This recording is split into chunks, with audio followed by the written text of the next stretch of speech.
speaker neon bright. Old freaky gamer plays all night. Joystick in one hand, fries in the other. He's the king of one more level, brother. Press start, he's in the zone. His phone's a squeaky chair alone. Old freaky gamer, he's got the knack.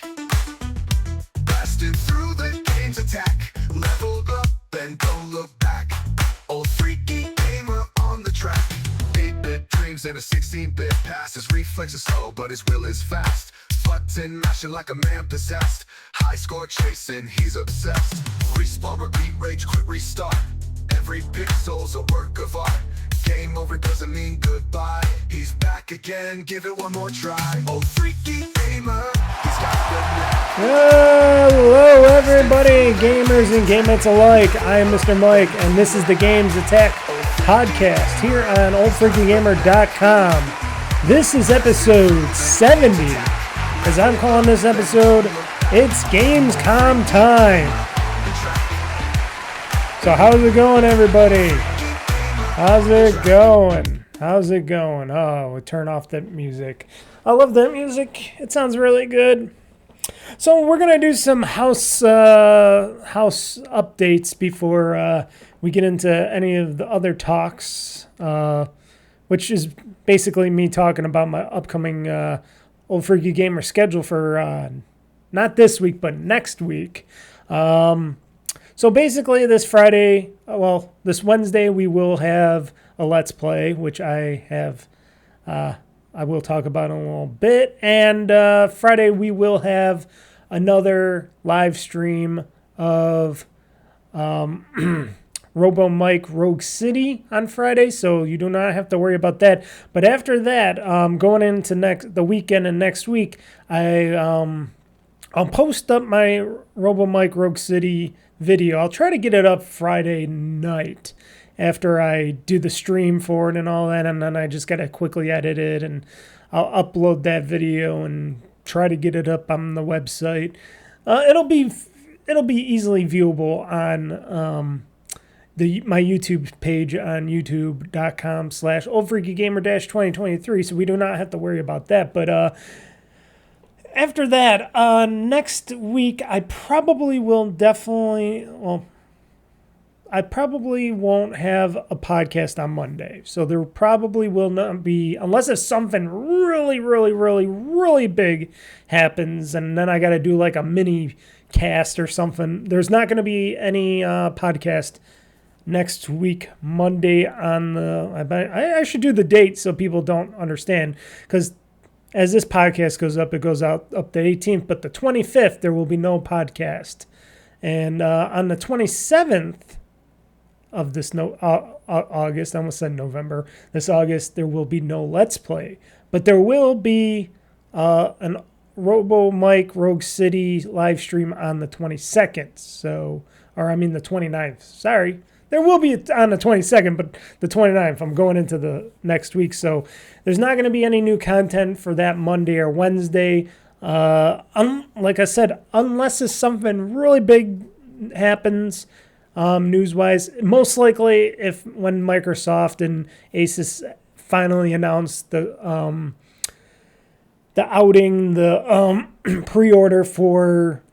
pre-orders to go live for the ROG Xbox Ally, or as I like to call it, the Xbox ROG Ally, during the Gamescom week, and what the prices and stuff like that, if any other information comes about, release date, stuff like that. But otherwise, I will not have any podcast or videos until Friday of that week. So just giving everybody a heads up, because like I've been talking about for the last few podcasts and live streams, this upcoming weekend, I am going to be doing my bathroom remodeling, my painting jobs and stuff. I already started stripping stuff down, but this is the time where I start doing some, putting together, taking apart, putting together, painting, stuff like that, getting the bathroom done.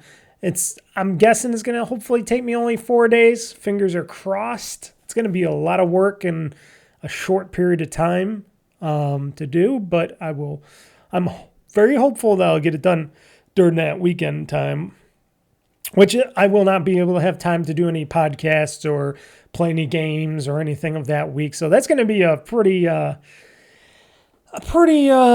low cost week. I'll try to get in a little game. I doubt it, unless because I'll probably be so tired and stuff and throughout the weekend. But 4 days I'm going to be working on it. I actually took off Monday and Tuesday for this remodel for the bathroom. It's going to be nice. I cannot wait to see how it looks after I'm all done, said and done with it. I got a lot of ideas, got a lot of stuff, and yeah. That's what's gonna happen. Weird that I'm always doing stuff and shit like Gamescom happening that week and stuff. But you know what? That makes it better for the following podcast. So after the whole week of Gamescom, I'll have a whole bunch of stories and news and stuff to talk about for the next GamezAttack podcast. The following week, which I'm guessing that will be the first. So after this podcast, I will not have a new podcast to go up until the 1st of September. Because it's going to be September 1st already. Then I just talk about how, wow, it's already August. Now it's going to be September coming up. So craziness. Just want to let people know on the upcoming scheduling for games and game videos, podcasts, stuff like that. Unless otherwise spoken to. Excuse me. Been talking a lot on other game videos that I've been doing today, and my throat sounds and feels a little crusty, so give me a second here to drink some milk. Get my throat lubricated with a little bit of milk down my throat there. Helps a little bit. But yeah, welcome to the podcast, folks. This is a podcast if you did not understand or know, or you just clicked on it to see or hear me talk in my raspy, nostrily voice. I'm Mr. Mike. This is my gaming podcast called the GamezAttack Podcast. I do this each and every week. Goes up mostly Mondays each and every week. And I have a website called OldFreakyGamer.com where you could go to OldFreakyGamer.com where I post my videos and podcasts and other stuff. And my YouTube channel is OldFreakyGamer on YouTube, or if you could just go to youtube.com/OldFreakyGamer-2023, which I'm surprised I got it really good, but I do. So I do a lot of gaming videos. There's gonna be getting up to 1,000 videos on my YouTube channel. So there's like 90 something videos on my GamezAttack YouTube video or my OldFreakyGamer YouTube channel. So that's a lot of videos. That's a lot of gaming. That's a lot of stuff. And a lot of it is from the past as well, when I used to do it from my old video days and stuff, and I just have them archived on there and stuff. A little less non-HD videos and stuff, but gaming as general. So any gaming videos that I ever did and still had from those days that I backed up, I put them up on my YouTube channel at OldFreakyGamer. It's pretty cool. Check it out. Subscribe. It's free. Why not? Especially if you like video games and such. It's a great place to do that. I also have an email address if you want to email me. If you want to contact me directly, it's at oldfreakygamer@gmail.com. That's oldfreakygamer@gmail.com. I will not spam you back or anything because why? I don't make any money from anything, so why would I care to spam anybody? That takes work, and I don't like doing real work like that. So if it's not going to be any value to me, but I'll answer questions, any comments you might have, any ideas you might want me to do, gaming ideas, podcast talk that you want to talk about, me to talk about the industry or news or whatever, thoughts, stuff about gaming in general. That's where you hit me up. Or any of my social network things. I'm on X and BlueSky, so OldFreakyGamer on X and BlueSky if you want to go to those for stuff like that. So, Gamescom is coming up this week, starting August the 19th, going through the 20th. It's supposed to be really good this year, or at least semi-good this year. A lot of big stuff going on. It's happening in Germany and Cologne. Sorry if I totally going to screw this up, but Colgan, Germany. I bet you I butchered it like really bad. And it's going to be, a lot of stuff going on. Microsoft's going to be there, a bunch of other stuff. There's going to be playable demos on the show floor and stuff. They're stating that Hollow Knight, everybody's been talking about this Hollow Knight Silk Song game. I don't know too much about it. That's a game that I think I've seen, but I never really played or anything. It looks interesting. It looks like this 2D, I'm looking at side-scrolling game. I guess it's very popular. It's a very anticipated game because I'm looking at it right now, and it's looks to be very anticipated by a lot of people. And it was also shown on as a, not a presentation, but it was shown as one of those games that you could play on the Xbox ROG Ally because Microsoft is, using it as a nice little advertisement for the Asus ROG Ally. And a lot of people are saying, oh, is this only going to be on the Asus ROG Ally? And I'm like, or the Xbox ROG Ally, I should say. Sorry, Xbox ROG Ally. And I'm like, unless if they're going to give it to us for free if we buy an Xbox ROG Ally and we get a Hollow Knight Silk Song to download for free, that would be pretty cool, I would think, if you purchased one of the new, I should say pre-order, because they're going to be for pre-order, and then when they come out, they'll be purchased. But there's going to be pre-orders that go up, I guess, this week for the Xbox ROG Ally, or ROG Xbox Ally, as I like to call it. And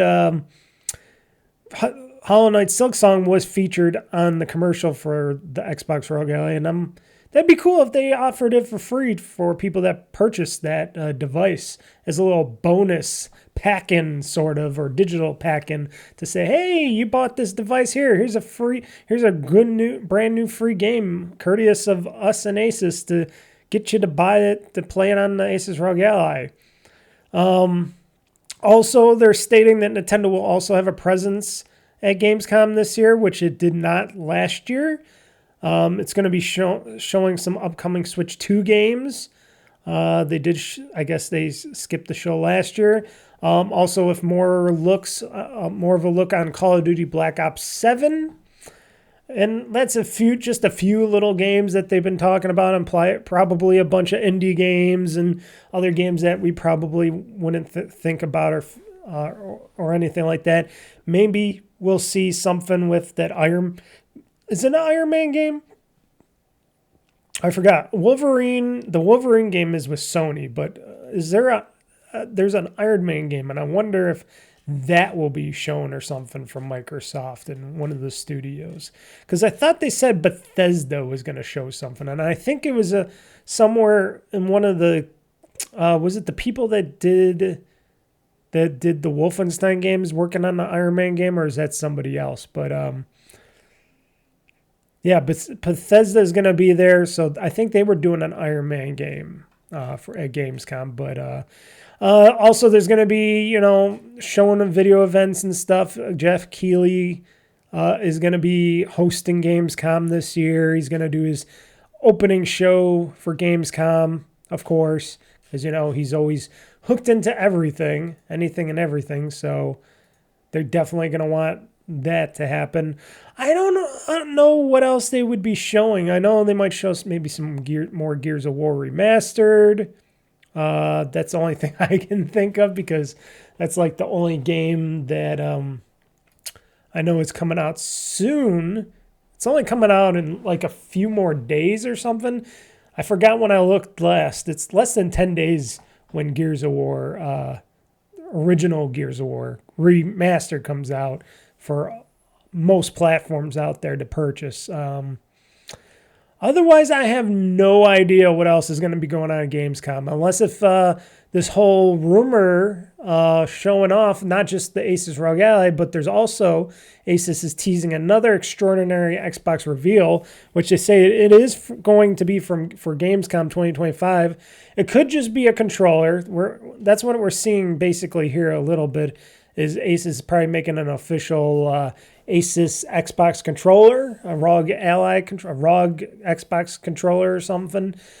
I don't know. Maybe they might go even farther than that. Maybe they might do, which everybody's been talking about, because Microsoft's been talking about how they're going to be blending things more. More of these games are going to be more PC-centric going forward, meaning that catalogs of games will be able to be played on your PC or Xbox, but Xbox is going to be more PC-centric going forward. I wonder if this might be like a special announcement for Asus and Microsoft's partnership to go forward beyond the ROG Ally, maybe making a console, maybe an Asus PC-like console for Microsoft. Not just a controller, but it could be just a controller. It could be just an official ROG Ally controller for like your Xbox or PC or something. But you never know. Maybe they might make a console, because that's what we've been hearing. That's what I've been hearing rumor-wise, that Asus might get into, amongst other maybe PC vendors eventually and stuff, might get into making Xboxes. Because anything and everything is an Xbox going forward. So it would just make pure sense that Asus would be that main partner and developer for Microsoft to make these devices. Because hence they are working with Microsoft to make that Xbox handheld, that Microsoft canceled their official Xbox handheld to go over to have Asus, because Phil Spencer played with the Asus ROG Ally just like I have, the Asus ROG Ally Extreme probably, and they liked it, and they're like, Asus did a good job with a good first start with this, or why don't we have them partner with them to make the next one, and then we just make it an official Xbox handheld, and we don't have to spend as much money and time and development to make it ourselves, and we can work with Asus to do it, and they can spend all the time, we can make some money, and our initiative for Xbox Play Anywhere could potentially get pushed farther with this Xbox ROG Ally. And like I said, maybe a console as well. That would be awesome. I would love to see that happen, even though I probably would not buy another console. Because I got a Series X right now. I play it a bunch of times. I use it enough. I use it enough for mostly my multimedia thing. It's mostly for me to stream my movies and TV shows onto my Xbox or onto my TV in the living room and stuff. I do play some games on when the games that are only on Xbox that I can't really get on PC unless if I buy them from like, Valve or Steam or something, and I don't get achievements for them and stuff because, I am an achievement whore. So I'm thinking maybe, possibly, this will help combine them more. And if this special tease is not just another controller or a pro controller or something like that, maybe it could be a console.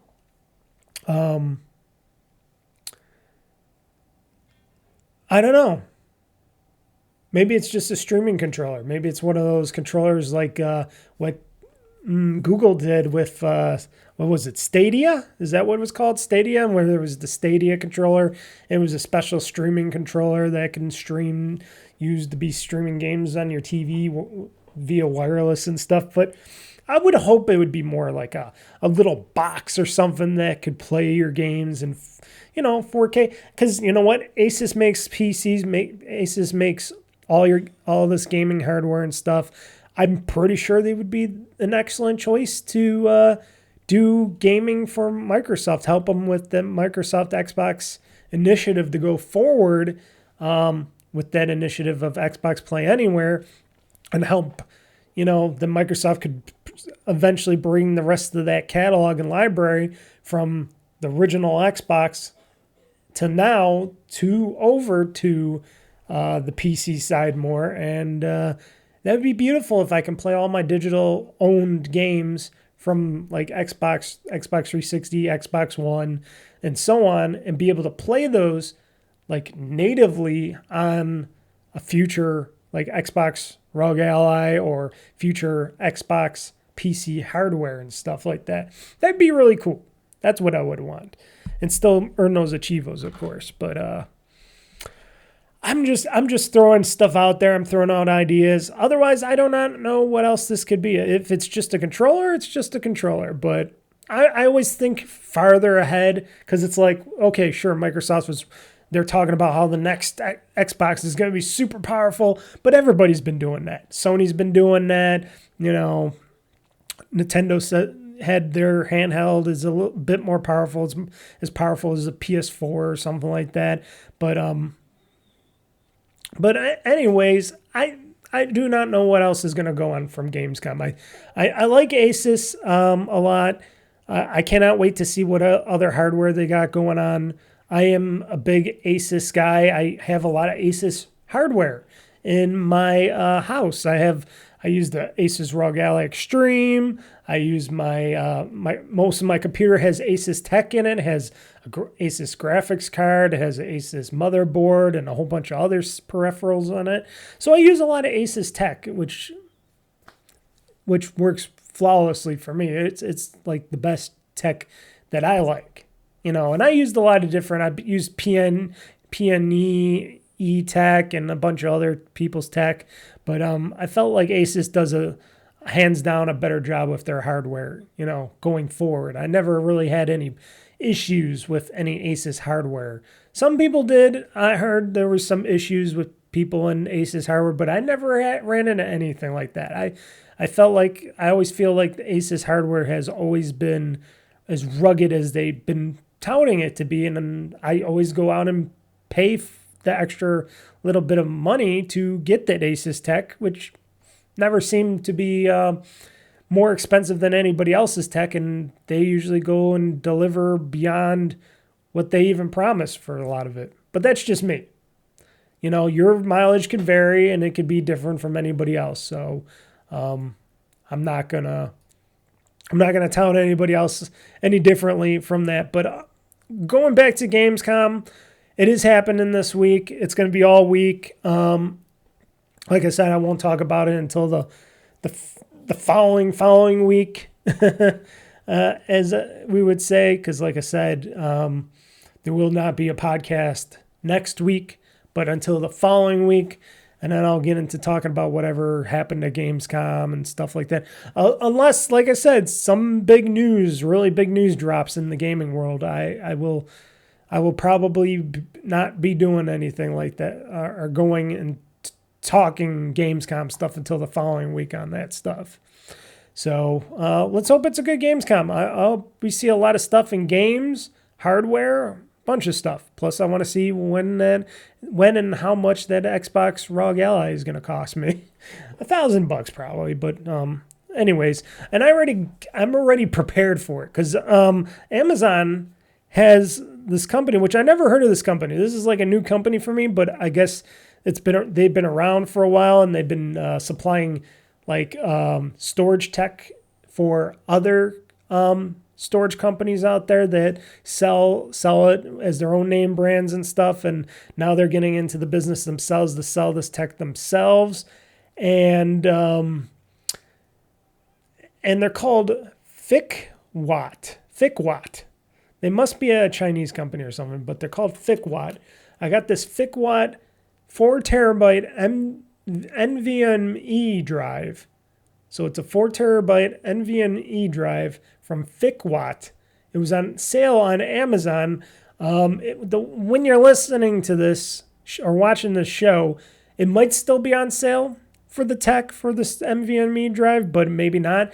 But this was $200. This was $199.99 or something, or give or take a few dollars for this 4 terabyte drive, which is a big steal because usually they're like $200 and something for a 4 terabyte NVMe drive. But this was like $199 something on sale on Amazon.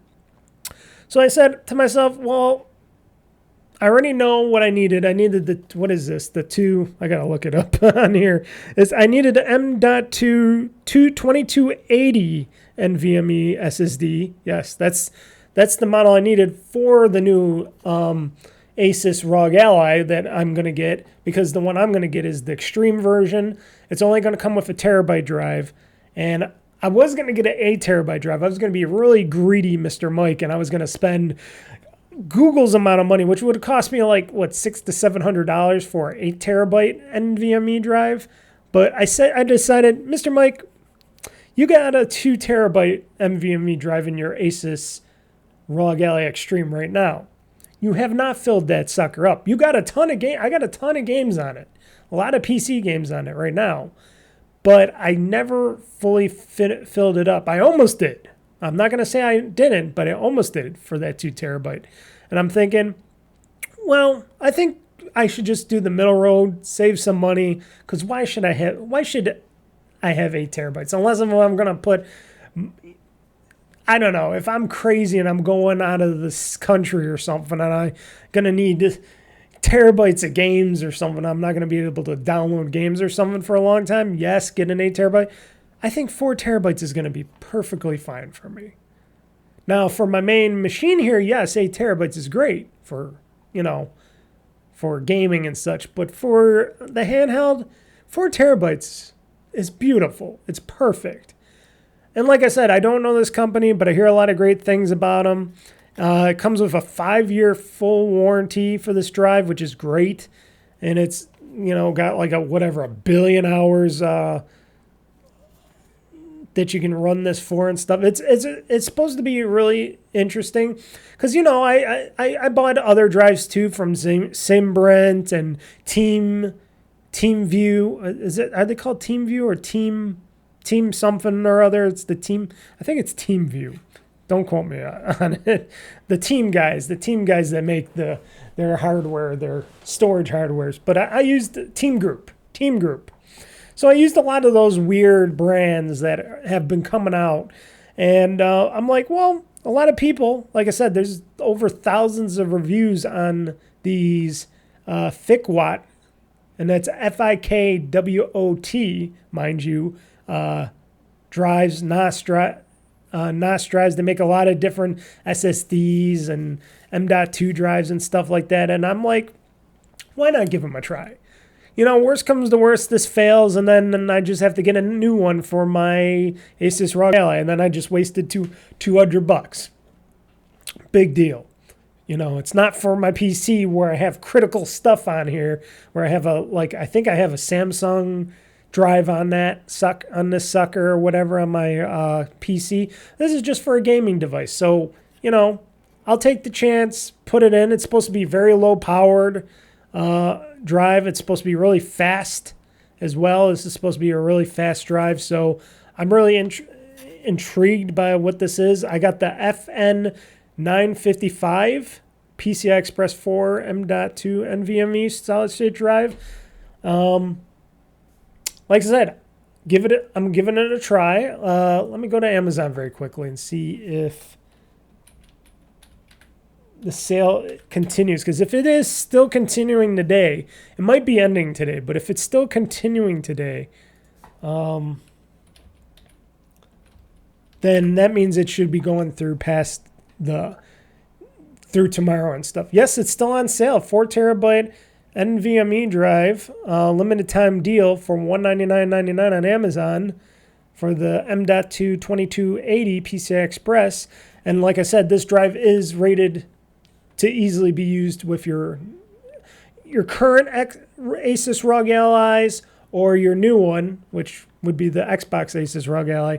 This is what you can use for those drives. And I'm talking about the Asus ROG Ally X, not the Extreme Editions. Those you would have to get one of those little converter kits to put one of these in there because they use the little store, what do you call it? Stamp-like SSDs, which FICWOT also makes those as well, but I think they only go up to 2 terabytes. But if you want one for your ROG Ally X or for the upcoming Xbox ROG Ally, this will be a good drive. So like I said, I wanted to pre-get it because like I said, it says list price for this was probably $240, $236.99, almost $240. Give it for $200. What a steal. That's a decent price. And like I said, it has over 1,000 reviews to it. Over 100 purchased last month, it says on there. And I got it in one day. I got this one-day delivery from Amazon. Why not? Give it a try. I'm going to give it a try. And I said I wanted to pre-purchase it so, eventually when I get my new Xbox Asus ROG Ally, I will be able to get that and pop that into into it and update it with the software and all in, and I'll have an awesome thing. Yeah, they sell a lot of these. They sell solid state drives. And they're all on sale. They got a lot of sales going on with their thick watt drive sales going on here. I think they just want to get into the market really big, and they want to let people know that they make M.2 drives and memory and SSDs and stuff. So maybe check them out. Like I said, they're getting a lot of great reviews. So I would not underestimate these guys when getting one of these drives, because why not? Give them a chance. I always like to give people a chance. A lot of people are worried about, well, there could be scammers and stuff like that. Well, that's why I look at all the other reviews, and if you got over 1,000+ reviews and they're saying this thing is decent, I'm sure they're not all wrong. When I looked up online, I checked Google and every other search provider. I even went on their website, looked it up. They look very good and legit, and I'm like, why not? Give them a chance. Like I said, if I don't like it, if it stops working or whatnot, no big deal. I'll just go back to Samsung or somebody else, not a big deal. But for a deal like that, $200 for that, not a bad deal at all. It's almost like when I just got my 26 terabyte? I think it was a 26 terabyte Seagate external or hard drive, not SSD. They don't make those, but external hard drive. When I got it for $240, $250 if you want to give tax and stuff, from $349 or something. I saved over $100. And they had it from Best Buy, and I bought that, and that's back. I backed up my my upstairs NOS drive, my upstairs server NOS drive to that. I backed up all my movies, music, and photos to this 26 terabyte external NOS drive or regular drive. It ain't a NOS drive, but USB external drive, and I'm like, good. I got an extra backup of all my stuff because the whole rule is 3, 2, 1 backup. At least I got 2 copies of everything, Got some of my NOS, got some of my external drive, and that's good enough for me. And then, 3 if you consider all my Blu-rays and stuff. That's a hard copy there, but I wanted to have a backup of that stuff. So a lot of stuff on storage being on sale lately. So you want to look at that stuff because prices go down, and then they're just going to go right back up before the holidays. And then people are going to complain, oh, it's the tariffs. All this stuff is super expensive because of the tariffs. The tariffs, people. No, it's just sometimes they go on sale. Sometimes they're super expensive, just like anything out there. So you just got to be, people got to start being more cautious and persistent shoppers out there to look and find deals like this, because a lot of people are saying, oh, this stuff is all super expensive. Your storage drives are going to be outrageously expensive. And I'm like, I've been finding stuff very decent priced for me. I don't know what other people are complaining about. I've been finding good stuff at decent prices out there. So I don't know. I don't know what you people are doing, but I've been finding some good stuff at good prices, Now, I know this Xbox ROG Ally is going to be expensive for me because I'm getting that X version of it, but I'm prepared for that. That is my next-gen handheld / whatever. So I'm expected to pay that premium for that. But we'll see. We'll see when it comes Gamescom, and we'll see when they announce the pre-order date, the price. I will pre-order right away for myself, and the date it comes out. So otherwise, I got nothing else Gamescom to talk about because, like I said, I do not know what else they'll be showing at Gamescom. hopefully there'll be some big surprises and stuff. And interesting stuff. Hopefully it's just no more studio closures or games being canceled and stuff, because that would suck. Microsoft, I'm looking at you and talking to you, boy. Stop canceling games and closing studios and firing people. I don't care what the Nadella says over at their Microsoft. That's a no-no. You want to make more money, you want to get more games out there, stop killing your talent.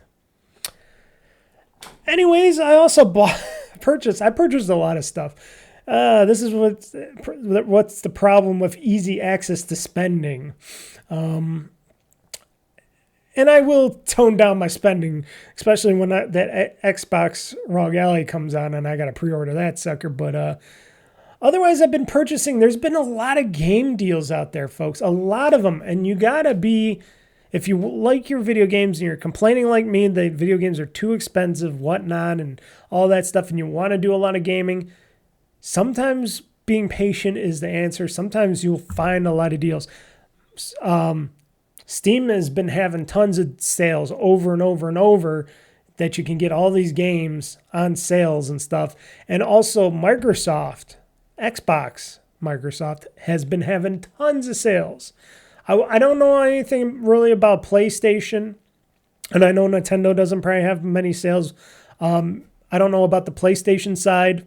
Maybe they have a bunch of sales, but I don't own any current PlayStation hardware, so I couldn't tell you if they're having any sales. I don't see any game sales from them on the Steam side of things right now, but Microsoft is having a lot of game sales on the Xbox and Xbox.com and the PCs, Xbox for PC store and stuff like that. And I've been picking up a lot of gems. I almost picked up even more, but one of the games I wanted to pick up, I heard it was extra glitchy, even though I was prepared to just get in and play around with it and have a good jokey time with it with you guys for like videos and streams and stuff. But I want to wait and see if I could get it either cheaper, this game, or if it comes on Game Pass, which I don't think it will, but if it does, that'd be cool. Or if they update the game and fix the game, which I hear they didn't, and they probably won't, but I'm not going to get any more into it. I think I do have it on a wish list. So I'm one of my wish lists. So I'm not going to get into what the game is, but it's a little teaser to what things are. But they've been having a lot of simulator game sales. Not too many games that I wanted on there. I got House Flipper. It's on Game Pass still, but I don't know if I'm going to play it right away. But I got House Flipper for like $18.70 here. It was on sale for $17.19 and stuff like that. And I decided to get it because I felt what I played of House Flipper, I had a good time with. I just knew it was going to be very time consuming and stuff. But now that I can just get it, because I think I started playing it on my PC and then I played it a little bit on my Xbox. But I can play on my ROG Ally anytime. And now that I beat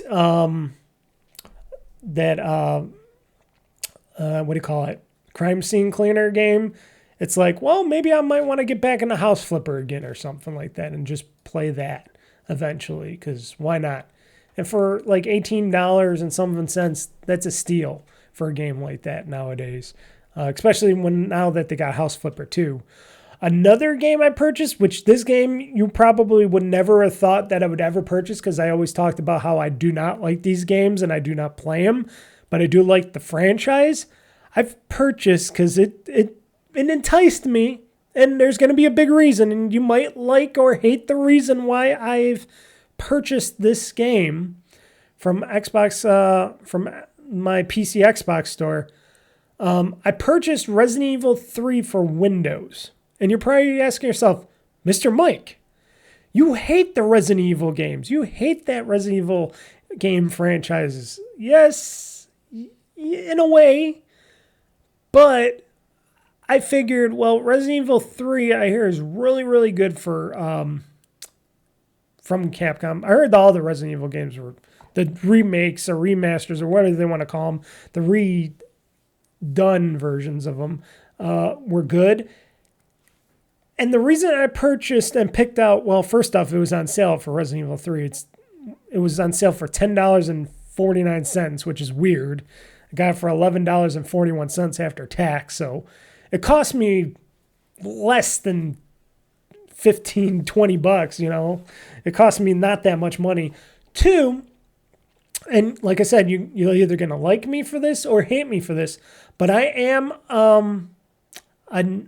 one of those I'm one of those, what do you call it? Trying to think of the term in my head here. I almost said ROMs, but it's not a ROM. I am a modder in a way. I like game mods. I like modding games. When it doesn't affect other people. If I'm playing a game when I'm playing with other people and stuff, I will not use mods on it because that is a bad thing to do unless if it helps everybody in the game. But if it's a personal game that I'm only playing and it's only for me and it's only for me to do and stuff, I will purchase game ROMs and stuff like that.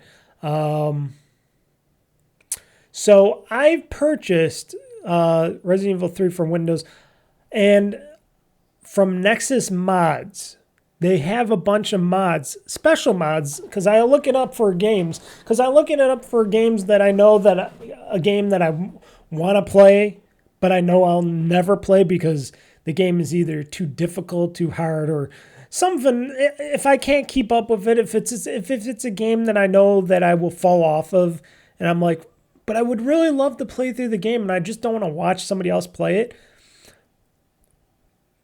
Putting in certain mods for helping me with like maybe unlimited ammo or something, or God mode or something, so I'm not dead constantly in the game, I can do via Nexus Mods with this Resident Evil 3 for Windows. So I can play it my way and still have fun going through it and searching for things and trying to get away from the big nemesis character and stuff.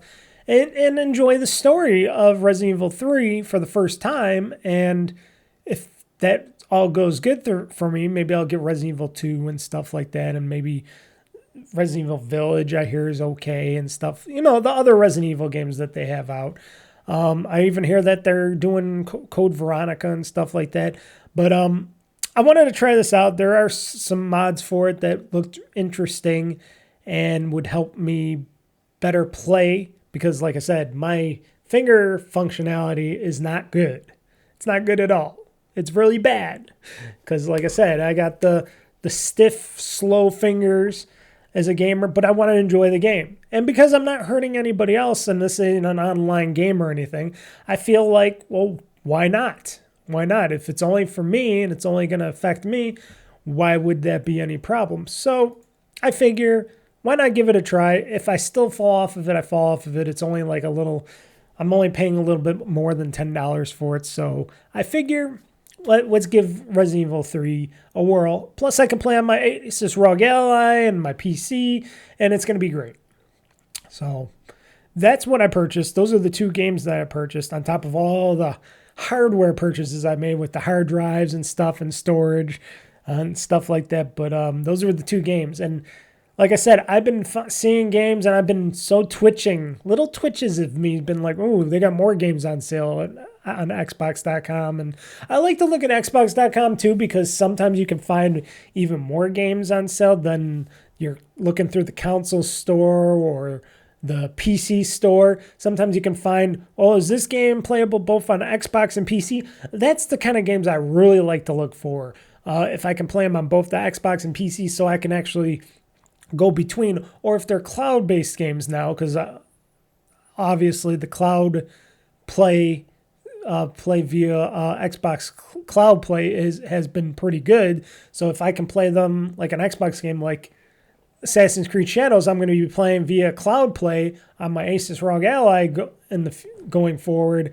That's going to be pretty interesting itself because it works pretty damn good right now for me. And just one of those things that I'm like, Xbox Play Anywhere? That's definitely what I'm paying for on my on my my Games Pass Ultimate subscription. But yeah. So that's the stuff that I've been purchasing and doing and stuff. But I think it's been pretty interesting with all these game sales, and I'm sure there's going to be more big game sales going on during Gamescom and stuff. So everybody look out for them. If it's on PlayStation, Xbox, PC, Steam, of course, is the main one. And like I said, Nintendo, I doubt that you'll see many games on sale on Nintendo hardware or anything like that because it's Nintendo. The Nintendo side, you don't see too many of those sales. So, I don't know. There's a lot of game sales out there. So if there's a game you might be interested in, trust me, it might go on sale, unless if it's on Switch. And still talking about switches, the Nintendo Switch, I've been still looking. I've been looking on every website, on every storefront, not going to the stores because I usually buy my stuff online. But Switches 2 is still in the wild. Still a lot of Switch 2s in the wild, and I don't know why I put that. There we go. I had to change something. I put Switches in the wild. There's still a lot of Nintendo Switches as well in the wild, but there's a lot of Switch 2s in the wild available for purchase. And originally I was going to talk about it on this podcast, but I don't have that much time today to talk about it in this podcast. I got a bunch of other stuff to talk about, so I will leave it to the next podcast when I come back on the 1st with the podcast on September 1st. But there's been a lot of stuff going on in the Nintendo Switch 2 camp there. But there's a lot of Switch 2s in the wild, folks. And if you really want to get one, you can get one now. Will that change in the wintertime when it's Christmas time? Who knows? But right now, that's kind of weird because usually for any new system, if it was Xbox or PlayStation or mainly Nintendo, you would not be seeing this many systems in the wild this soon.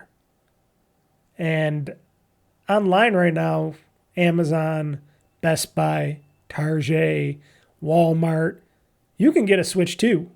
Mainly the bundles. They're really trying to push those bundles, the Mario Kart bundles and stuff. And of course, you can pre-order for that.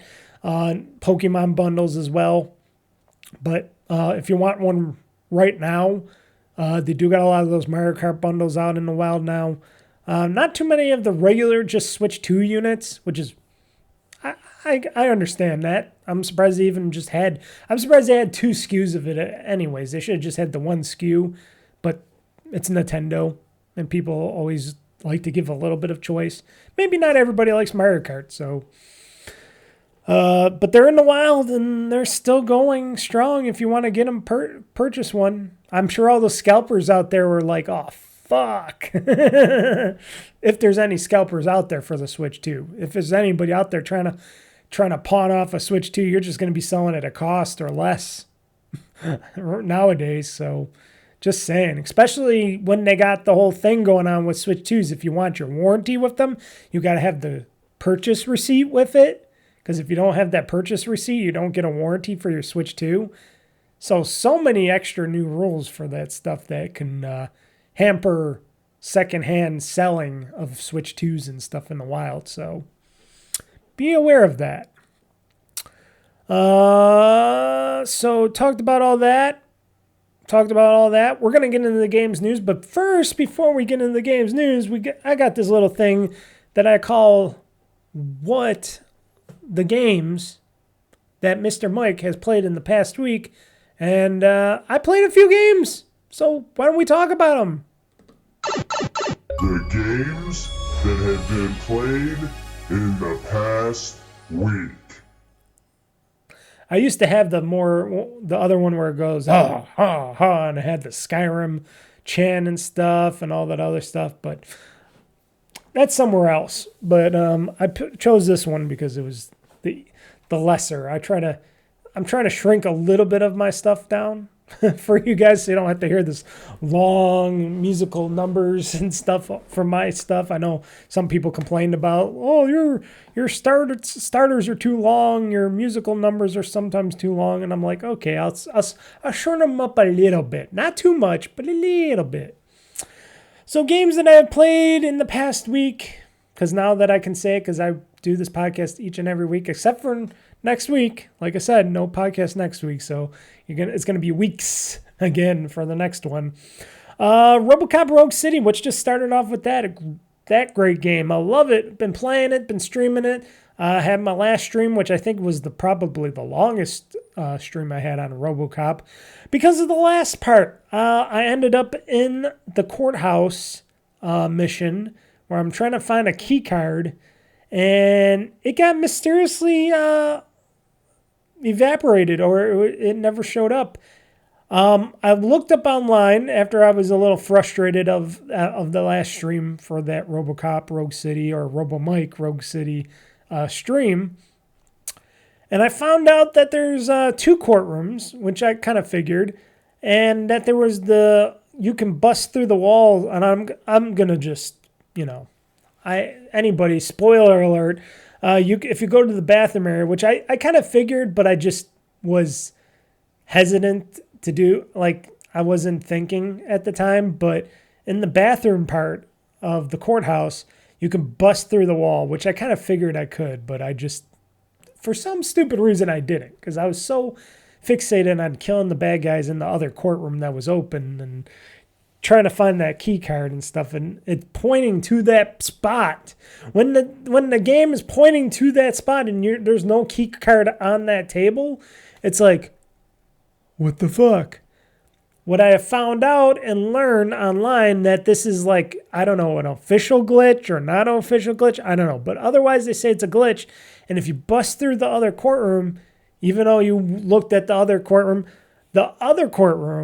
when you bust into that one through the wall and stuff and you kill those guys, the key card should be in that courtroom. So I would have went into that courtroom first and busted through the wall and did all that, then the key card would be in the opposite courtroom. Understand what I'm saying? So basically, that key card would travel from either the one courtroom or the other courtroom. Depending on which courtroom you do first, it will be in the adjacent courtroom for that courtroom. So that's what the people online have been telling me. Now, if that's true, we will find out on my upcoming stream of RoboMike Rogue City as I continue to try to play RoboCop Rogue City. My fingers are super crossed, and I am like super like, ooh, this better work, or or else I don't know what I'll do. Because I was so worried that I'm like, oh, this game is done. This game is broken because there's no game saves, so I can't go back to an earlier save before I went into the courtroom or something to do other stuff or fix it. But that kind of scared the shit out of me, because I was like, oh, I was having so much fun. I'm doing this whole, this whole series for RoboCop, and I'm having fun with the game, and I'm getting to this point. I'm like, what the hell is going on here with this key card bullshit? I'm like, there was a lot of glitches in this game, but nothing game breaking. And I'm like, wow, this could be the biggest game breaking bug ever. And they would have to restart the whole game to just get back to the point. And I'm like, oh, hell no. But hopefully this will be solved. Hopefully this is all true information that I got, that I looked up. And but I'm not going to try it out until Friday. We're all going to learn together. If you've already played and seen and played this game, you already know that's you. I will find out for myself. It's better drama video TV that way. It's better stream drama that way when I don't know if I am going to continue on with this game or not. But I'm hoping so. I'm pretty sure. My fingers are crossed, and I got prayers saying it will, because I do want to keep playing this game, and I want to complete it, because then I want to go on to the DLC, because I hear the DLC tower is pretty fun. And purchase that game, because it's a separate game, RoboCop Rogue City, the Tower one DLC, or what is it called? Unfinished Business or something like that. That's a separate thing, so I'm looking forward to purchasing and playing that. But that's what I played Friday. Played like almost 3 hours of that. That's pretty fun. Played more Crime Scene Cleaner. Beat that. I don't know if I talked about that or not the last time, but I beat in Crime Scene Cleaner on my Rogue Ally. The last part of that was a very long crime scene cleanup, and there was a lot of hidden stuff that I was like I was so in puzzlement. I had to look up online where to find these secret entrances and stuff to get through that last level, because you got to get to the office, you got to do this and that, you got to get behind containers, and you're like, how do I do this shit? But figuring all that out, I'm like, okay, and I finally beat it. And then at the end of the game, you find out who Big Worm Jim is, and it's like, I would have never guessed it was that kind of a guy. They kind of do, and I hate to say this, it might just be my bad thinking mind going off, my non-racist mind, and I'm going to spoil this for anybody that hasn't played Crime Scene Cleaner yet. So if you haven't played it, fast forward about, 50 seconds, a minute and a half or something. But at the end, okay, here we go. At the end of Crime Scene Cleaner, after the credits, they show a little video, and they show who Big Worm Jim is, Big Jimmy is, and it's a black man, and he gets arrested because they caught him driving drunk. So this big kingpin, this crime kingpin with all the murders, all the stuff, and his daughter murdering everybody, blah, blah, blah, blah, blah. I thought it was this big fat white guy, like you would think of from like Daredevil or something. No, it's a skinny black guy, excuse me for the term. And I'm like, that does not fit his profile, or at least I never thought that would be that. And it seems weird because he doesn't look like the kind of guy that would sound like that, unless if you use the voice modulation thing. It's weird. You'll find out if you play and beat the game. But for those of you coming back, when you beat the game, wait till after the credits to watch the rest of the video, because it's like really weird, and it's like gets you thinking a little bit. I hear they are making a Crime Scene Cleaner 2 eventually, so that will be fun. I'll definitely play Crime Scene Cleaner 2 when that comes out, but it's been a good game, and I didn't have to pay a cent for it. I played it on Game Pass, and it was worth every Game Pass penny that I paid to play it, and I beat the whole game and had good fun. Cleaning, mind you, something that I do at my job already, but in a game. It's crazy. You know what else is crazy? Playing more simulator games. Remember when I was playing Supermarket Simulator? Well, now, which you will see in this upcoming Wednesday's Let's Play, so mind you, this is going to be Wednesday's Let's Play, I finally got the chance. I finally booted it up and I started playing on my PC. TCG Card Shop Simulator for the PC. You could get it on Steam. So think of supermarket. I can't even speak anymore. Think about Supermarket Simulator, but you run a gaming card shop where you sell like these fake Pokemon cards and other cards and other peripherals, posters, plushies, stuff like that. Yes. Oh, and eventually other stuff as well. I finally booted this up on PC. I bought it when it was on sale, and I was like, oh, this is got to be interesting because I love Supermarket Simulator. I'm like, ooh, you know what's even better than just running a stupid supermarket and doing just groceries all the time? Running a card shop. That's going to be cool. And it is cool because I've been playing this morning for hours before I even started. That's why I'm actually started this podcast really late today. But I started playing TCG Card Shop Simulator in the morning, and then in the afternoon I finally started it up as the Let's Play, because I wanted to get in a little bit, not too much, but in enough so I just didn't start off from zero. And boy, oh boy, it is like Supermarket Simulator in every single way, But they do a lot of better stuff. They do a lot of better things in TCG Card Shop Simulator than they do in Supermarket Simulator. A lot of things seem to be, the same, but a lot better in how they how things go and how you do things in TCG Card Shop Simulator. And I've just been having a ball with it. It is a great game. Highly recommend getting it. I don't know if they're updating it. I seen on their update page that it seems like they are still updating it, but it's just taking a little while.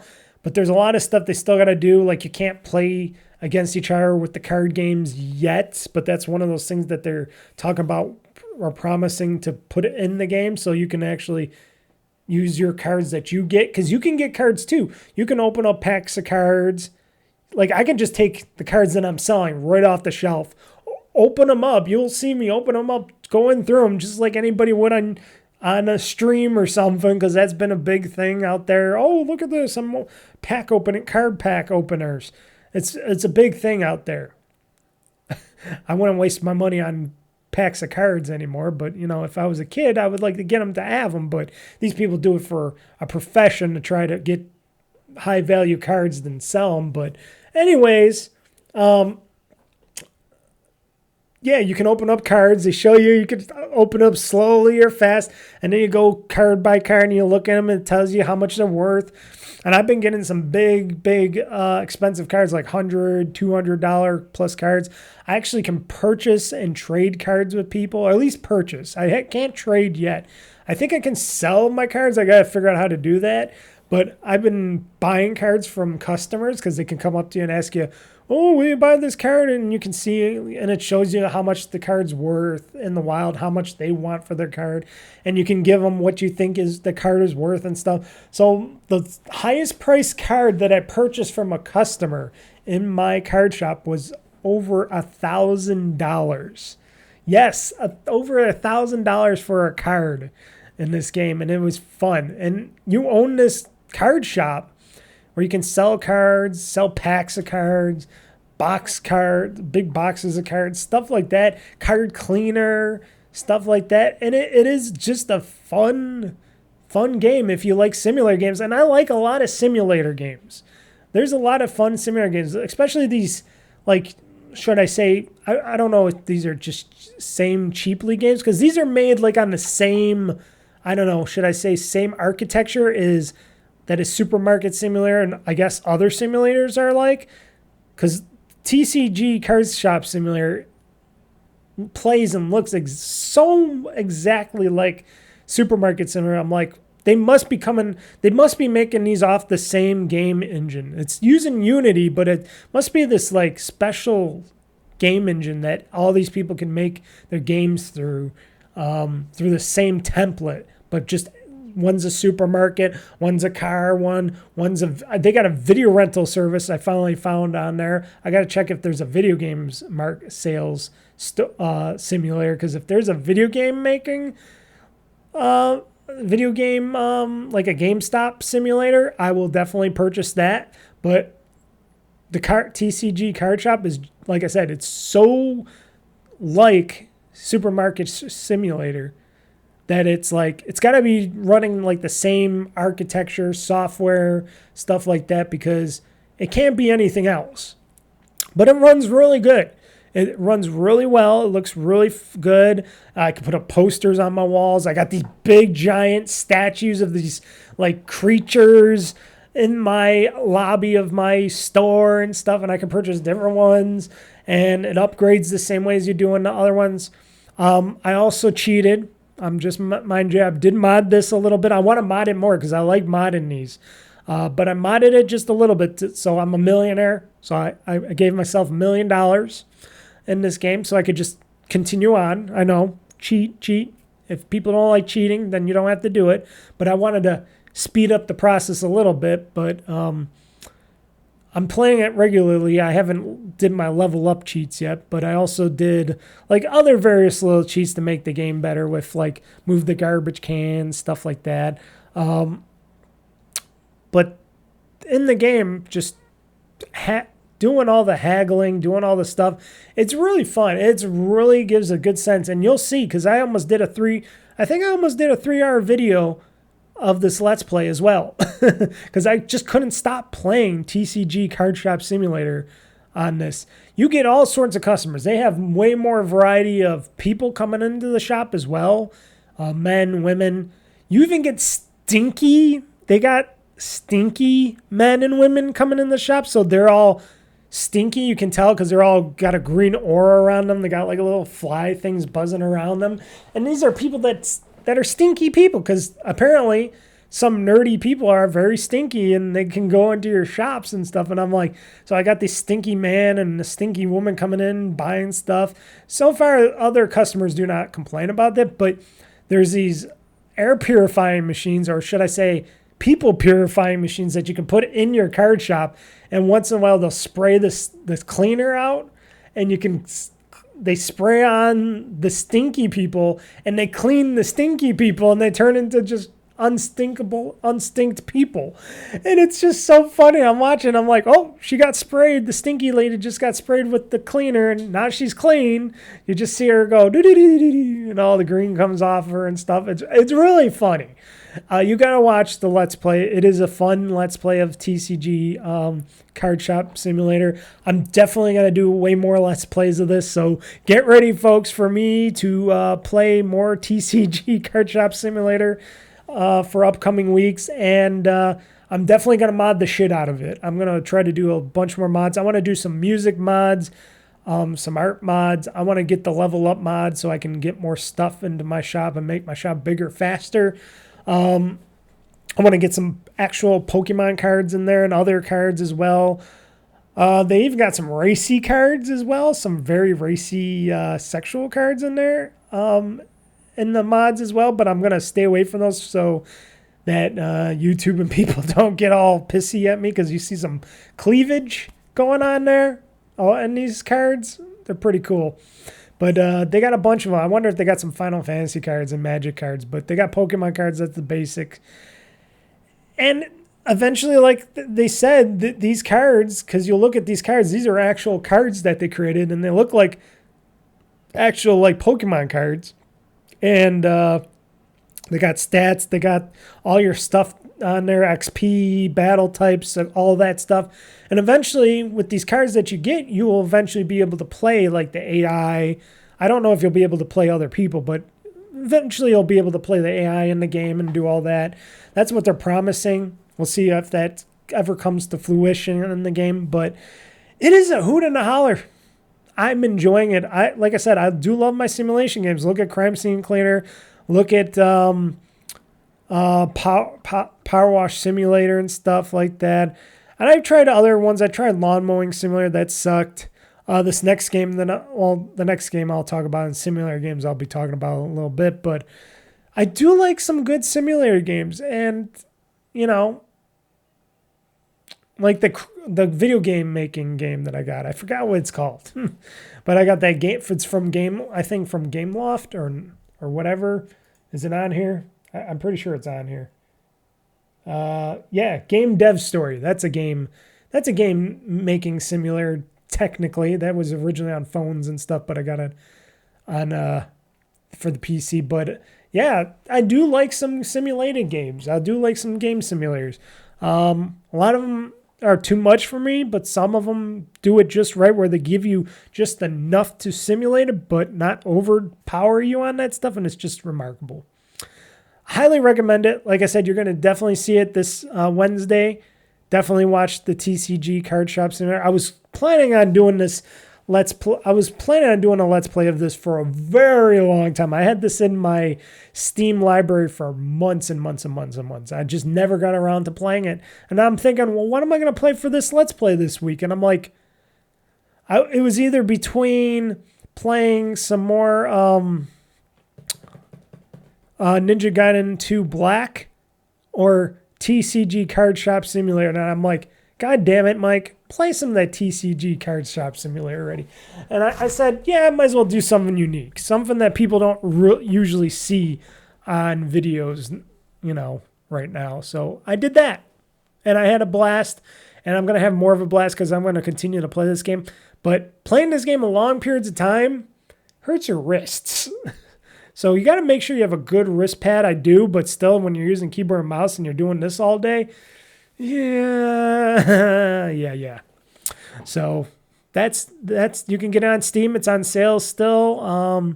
They still say it's in beta, but hey, I hope they do what all this list that they say they're going to do on that list, because they got a lot of ambitious stuff for that Crime Shop Simulator, TCG Card Shop Simulator. It's really good. Definitely check it out. Check out my video this Wednesday on OldFreakyGamer.com and YouTube.com/OldFreakyGamer-2023. Next game, we'll just quickly go through it. Still breaking down blocks in Minecraft. I almost said Minecraft Simulator. In Minecraft Bedrock Edition on my ROG Ally. Been just, jumping on when I got some time, playing that. It's a nice calming game. I'm breaking down another part of a mountain. Trying to get more materials for my building and stuff. I'm trying to get enough materials. This is why I'm breaking down mountain after mountain range, because I'm trying to get as much materials as I can, not just to build up my super skyscraper and fill it with tons of raw ore materials and stuff, but also to be able to have the materials that I want and need, so I can build out my super cities and stuff like that and build cool dreamy stuff in Minecraft. So I've just been breaking down, leveling off land and stuff. It's not the most exciting thing. That's why I only do it once in a great while when I do my Minecraft Mining Mayhem videos, because I've just been doing the same thing over and over again. And I enjoy it, but eventually I'm going to have to keep building and do some more building stuff eventually.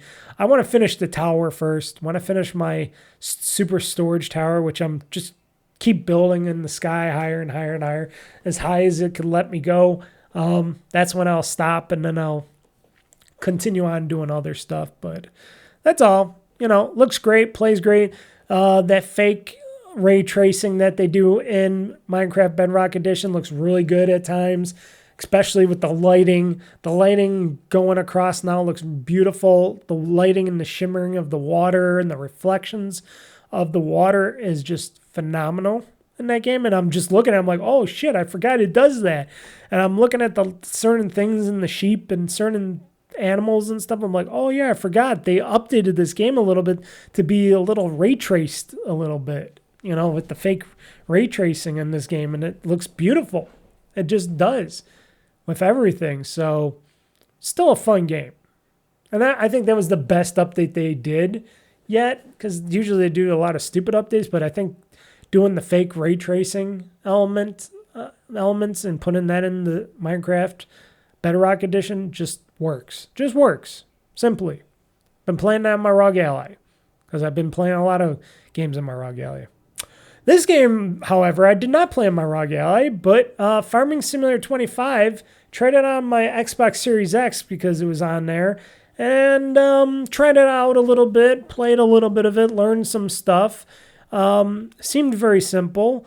But then they give you the farm. Grandpa gives you the farm because his deadbeat son wanted to go and get a real job out in the world. So Grandpa gives you the farm, and then it's like, go at it. And I'm like, okay, what do I do now? So I'm at the point where, what do I do now? And then I'm like, I quit the game and I deleted it because I'm like, okay, I don't want to. I thought I was going to just have to do certain things, or there would be certain things that the game would want me to just start doing. But I guess you do whatever you want in the game on that point. And I just got so lost after that. I'm like, I could put this in, I could plant this. What do I do? What do I plant? What do I do this? I know how to use the machinery, but how do I do this, that, and what?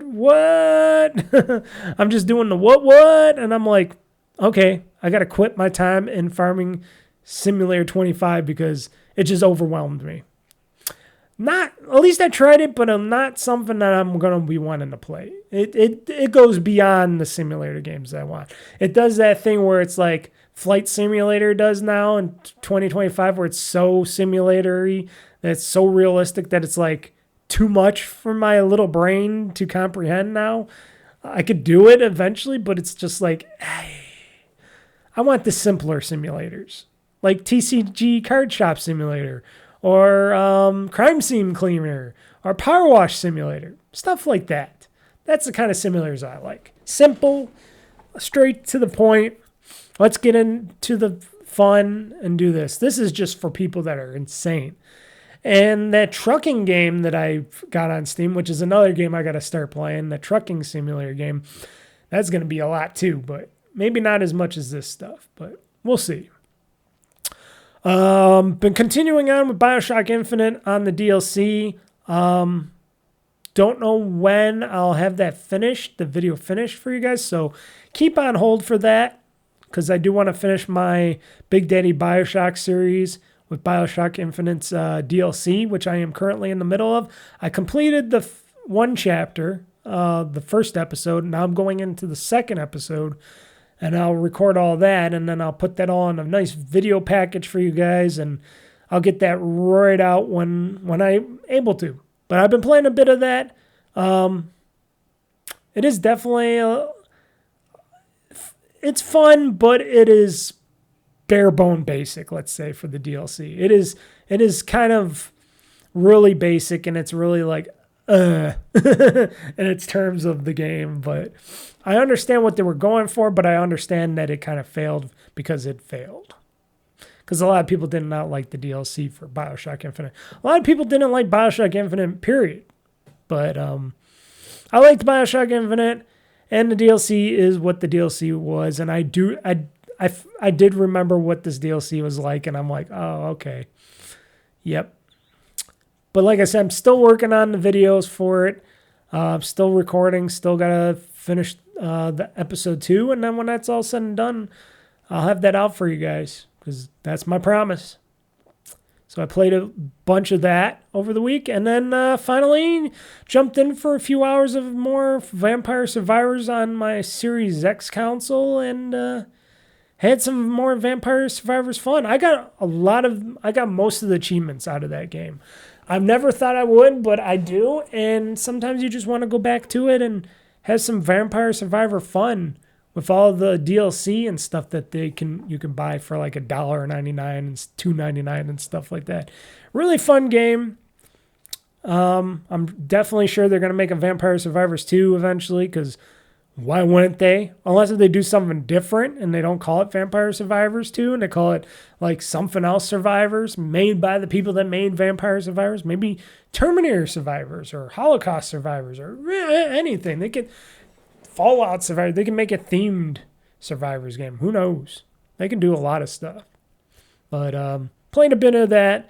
Didn't play any Tony Hawk or Skater 3+4 or anything like that. But just basically what you see here is what you got. Which I played a lot of games and got a lot of gaming in. I was very happy about that. It was still very hot outside, so I was doing most of my gaming indoors. I did get a chance to because I'm recording this on Sunday, Saturday night into today, I did get a chance to play a bit outside overnight at night. It was still pretty warm, but I got to play a bunch of my ROG Ally outside. That's why it's great to have a portable gaming system when you could go outside and play it. But when it gets a little cooler, it's supposed to be cooler this week, so maybe during this week, if I get in some extra gaming time, I'll go and do that outside, and just because it's supposed to be in the 70s or something. So maybe I'll be gaming somewhat outside on my porch deck and enjoying it outside as I do some gaming. Yes. So those were the games that I played in the past week, folks. I hope not too boring. A lot of fun. Nothing new. Nothing of the new, because I know a lot of people talk about new games. I'm not always the one to buy and play new games. You know, there's a lot of new games. There's a lot of stuff out there coming out and playing. I'm more focused on games that I have that I want to play, and it's not always the new games. But there is going to be some new games, because when Gears of War Remastered comes out, I will be playing that. I probably will be doing some video streaming of that or whatnot, or at least doing a video of it, because that is coming out. I want to see what that's like. And maybe I'll be doing some online battling it as well. Hopefully a lot of people will play Gears of War Online. I'm even thinking if you can play with other people, because I think you can play with other people online with this. Not just with online, but in the story. Maybe I can get some of my friends, actual people, to join me in some sessions, either online sessions or whatnot. I might do a little video making of that stuff. So some gameplay video of that stuff. So we'll see. We'll see what happens with that. I forget when Gears of War Remastered comes out. I think it comes out. Does it come out Tuesday the 19th or this Thursday the 21st? It comes out this month. I know that. That's all I know. But you know what I do know? I do know that this podcast is almost over, so we might as well finish it off with some Games Talk news.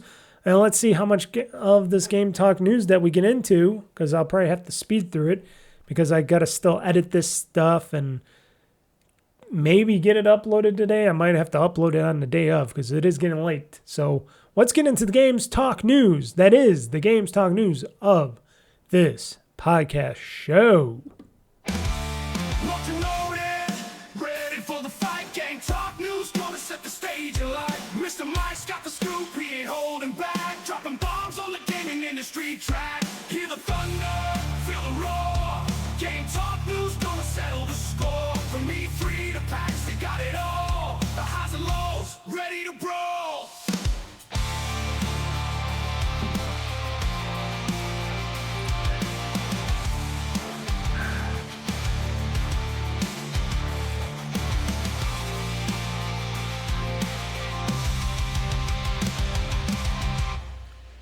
Okay, so Games Talk news. So we were just talking, or I was just talking about the Xbox ROG Ally, everybody, on how it is going to be coming out. There's been a lot of talk about it. There's been rumors on what the price and when it's coming out, when you can pre-order it and stuff. And apparently Amazon, out of a lot of online people, had an early Amazon listing that appeared and then disappeared like super fast on the ROG Xbox Ally, because that's the official name for it. I personally like to call it the Xbox ROG Ally because it sounds better and it rolls off the tongue so nicely. But they call it the ROG Xbox Ally. So an infographic appears alongside early Amazon listing, showing off the system. And this is the regular Xbox ROG Ally that they were looking at and showing. This was not the ROG Xbox Ally X. That is the more powerful one, the one that I suggest you go on and get. This is the going to be the cheaper and the lighter edition, where it comes with only 16 gigs of LPDDR5 RAM and only a 512 gigabyte drive into there. But like I said, you'll be able to easily update the drive if you want to pop in, like I said, a 4 terabyte M.2 2280 drive into the back of it.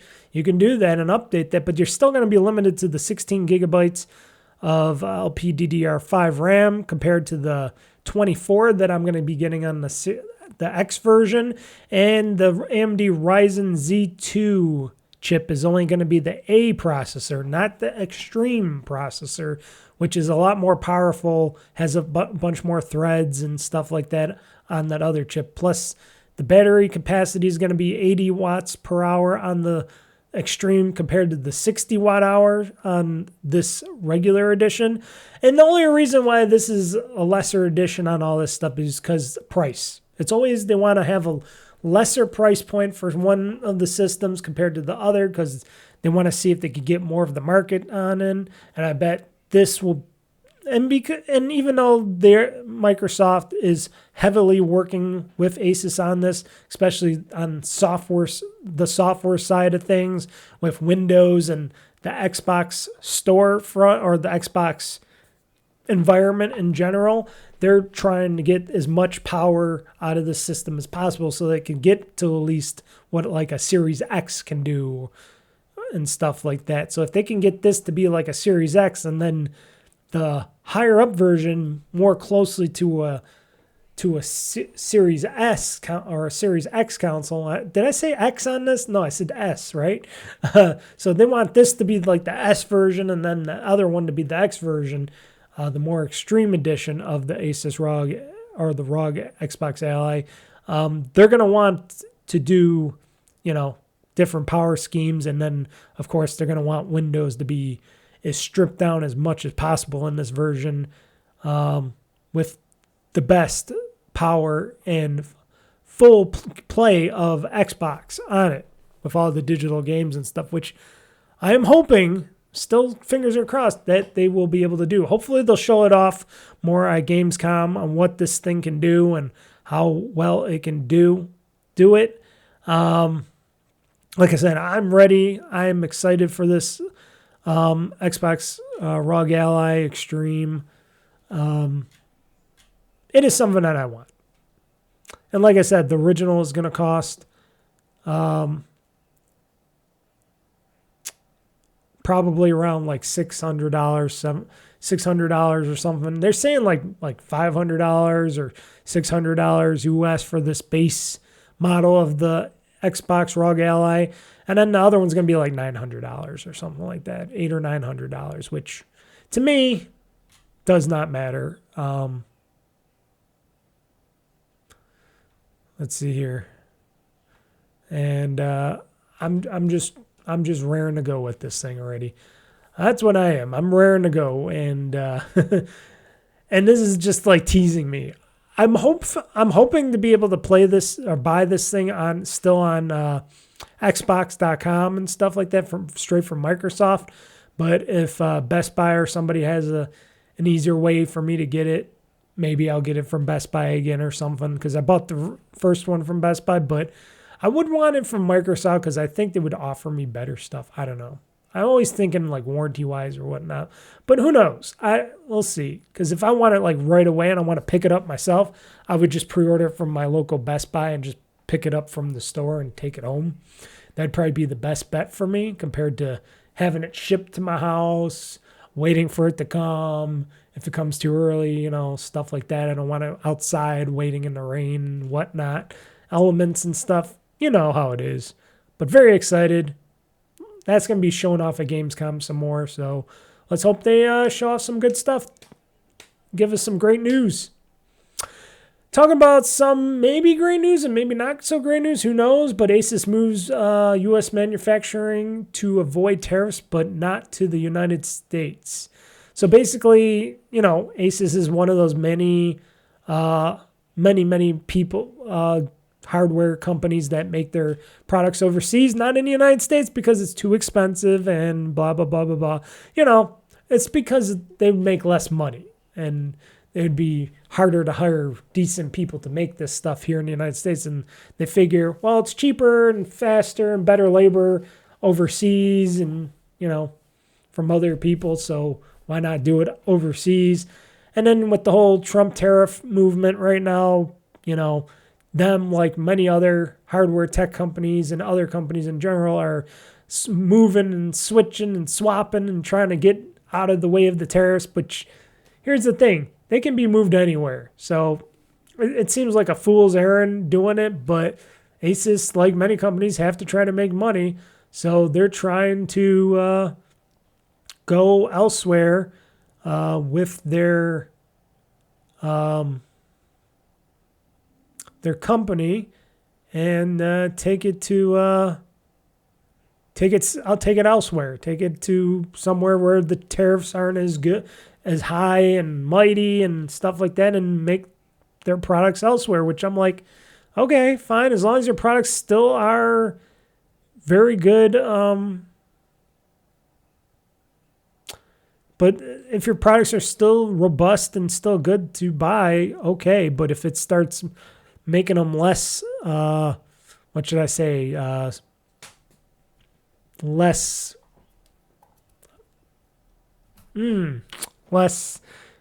I know I'm getting that brain fart again. I hate when that happens. Less reliable. Is that a good term? Less reliable, less stringent, then yeah, that might not be the best thing. Let's see here. So people are talking about Finland, Vietnam, Indonesia, stuff like that. But here's the thing. Trump and them are keep moving tariffs all around anyways. And it's like, well, you can move it wherever you want, but things move around. Trump and them can move tariffs around. And I know people hate him to death and they hate the whole tariffs thing, but the whole reason for these tariffs is for us eventually not to be paying for our imports and exports all the time, and to have it so that that eventually we could try to get some of these manufacturers to start making stuff back here in our country again like we used to. But I don't know how that's going to happen because these companies are so hell-bent on coming back to the United States. Other countries, if they do it, if they did tariffs and they did stuff like that, or if they demanded that these products be made in their countries, of course these people will bend over backwards and go, okay, we'll start making our stuff in your country to avoid tariffs or whatever, But when it comes to the United States, everybody has a big problem with it. Why does everybody have a big problem with the United States trying to keep jobs and manufacturing here? But otherwise, other people can do it all around the world with tariffs and manufacturing and stuff. I don't get that. How come it can only be one way and not the other? How come we can't bring stuff back here to be made and still be made elsewhere? It's not like Trump says, no, all this stuff's got to be only made in America. No, he's saying we just want to get some of this manufacturing and some of these products back into America, so we're not just going and buying stuff from other countries and giving all our money away to other countries all the time. We want to get some stuff back here into this country so we can have equal footing for stuff, and maybe stuff will be higher priced if it's made in America or whatnot, but maybe we could bring some jobs, maybe we can bring some skills and some teachings and learnings and stuff and make better stuff here. I don't know. Whatever happened to made in the United States stickers? Those are all gone, right? We need those to come back. Made in the United States. That's made in the USA. That's how it used to be. Now it's all made in China, India, Indonesia. Shit, the blankets, these nice blankets I just purchased for $20 each. Big, giant, super blankets, people I bought from $20 each. They came from Shenzhen, China. So go figure. I'm one of those bad people that buy all their stuff from China as well. But it's hard to bring things back. Once they go, they're gone. Because companies are like, ooh, get a sweeter deal, get cheaper made. There's more workforce out there where these people, you can teach them and then they can just sit there and do it. A lot of Americans don't want to just sit and make components and electronics and do labor like that. I would do it. Give me a job like that. I'll make ROG Allies and Xboxes and PCs and stuff like that. Shit, I do that for fun. Shit, pay me. Give me like $20 an hour. I would say like $25 an hour. Give me like $25 an hour and I'll sit there and I'll put components together all day, every day and make some wages and stuff to bring back and make some cool tech. And here in the United States, I would learn to do that, but most people don't.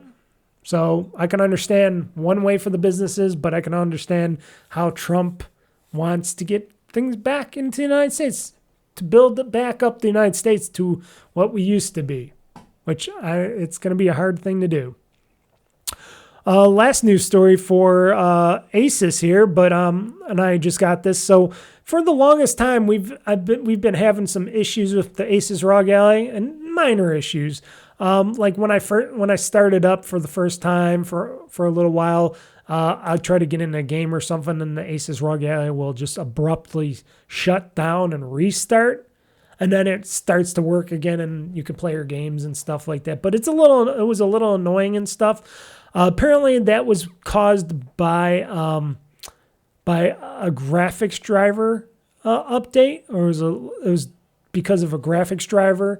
And there's a new update that just came out since August 6th, but still fresh. It came out a couple weeks ago, but it's still fresh. And just got it. I updated it up. You can download it through Armory Crate and stuff. So the new update, the new graphics update, V32.0.21013.11001, released for the ROG Ally and ROG Ally X. It brings a few bug fixes, including the fix to Battlefield 6 beta not launching. I didn't even know that was one. But basically fixed the issue where the device would automatically restart after launching a game.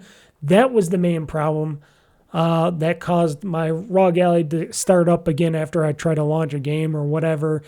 And now that's fixed. And now my ROG Ally is back to being perfect, because I was always wondering, I thought it was a battery issue or something like that. I was testing it out and people were saying on the forums it was a battery issue, to drain your battery, to restart it, refill it up and stuff, and it was still doing it. And then I'm like, this might be a graphics issue, because I knew it wasn't a hardware issue. And then sure enough, after this graphics driver update, it fixed that issue. So weirdly, a graphics driver update could cause your system to reboot, because it'll crash your system and reboot it after you start a game. And this will fix it. And apparently it fixes the Battle 6-ish beta issue, if that's still going to be going on. I think that's going to be ended by the time you listen and watch this podcast. But yeah, get it. If you have an Xbox ROG Ally or ROG Ally X, get that update, because you'll want it. And I'm sure it does other stuff as well, but these are the main two fixes for people like me that were like, oh, this is kind of annoying. Want to play this game, and I gotta wait for it to my ROG Ally to restart again so I can just go back in and play the game. It's weird. Weird stuff. Weird little stupid stuff. But hey, at least they're still fixing stuff, which is good. I like that. Trying to make the ROG Ally, keep it the best as it is. You know, that's going to be great if they really keep on top of the ROG Ally and Xbox ROG Ally in the future when that comes out, because that's something that Microsoft's like, hey, we're always having updates. That is also one concern for me, is the updating, because it's a Windows device, and I know a lot of people aren't too happy about Windows devices and stuff, and Windows in general. I'm wondering how they're going to work the whole Windows updater and stuff like that in the new Xbox ROG Ally, if it's going to be more like an Xbox portable device. I wonder if, because they're going to make that like an Xbox portable device on top, more so than a Windows device. And I'm wondering how the updates are going to work behind the scenes of that stuff, and if they're going to be easy and streamlined for just basic average Joe people that don't want to mess with updating their systems and all, and just having it update just like your Xbox console or something. I'm hoping that's going to be the case, because a lot of people, unlike me, a lot of people out there aren't going to like to mess around with Windows and updating and stuff like that, and patches and stuff like that, especially when Patch Tuesday comes around. That's always a big thing, especially for Windows. And I updated all my Windows devices on Patch Tuesday this month, and boy, it took a long time, and people don't want to wait to play games. So they got to do something with those patches and those updates every month too, but who knows how that happens. Apparently, Valve confirms PayPal has stopped processing Steam transactions in some countries as NSFW game row continues. So PayPal is the latest payment system to stop processing Steam transactions in some countries due to alleged concerns about explicit games on Valve's storefront. You know, bullshit like that.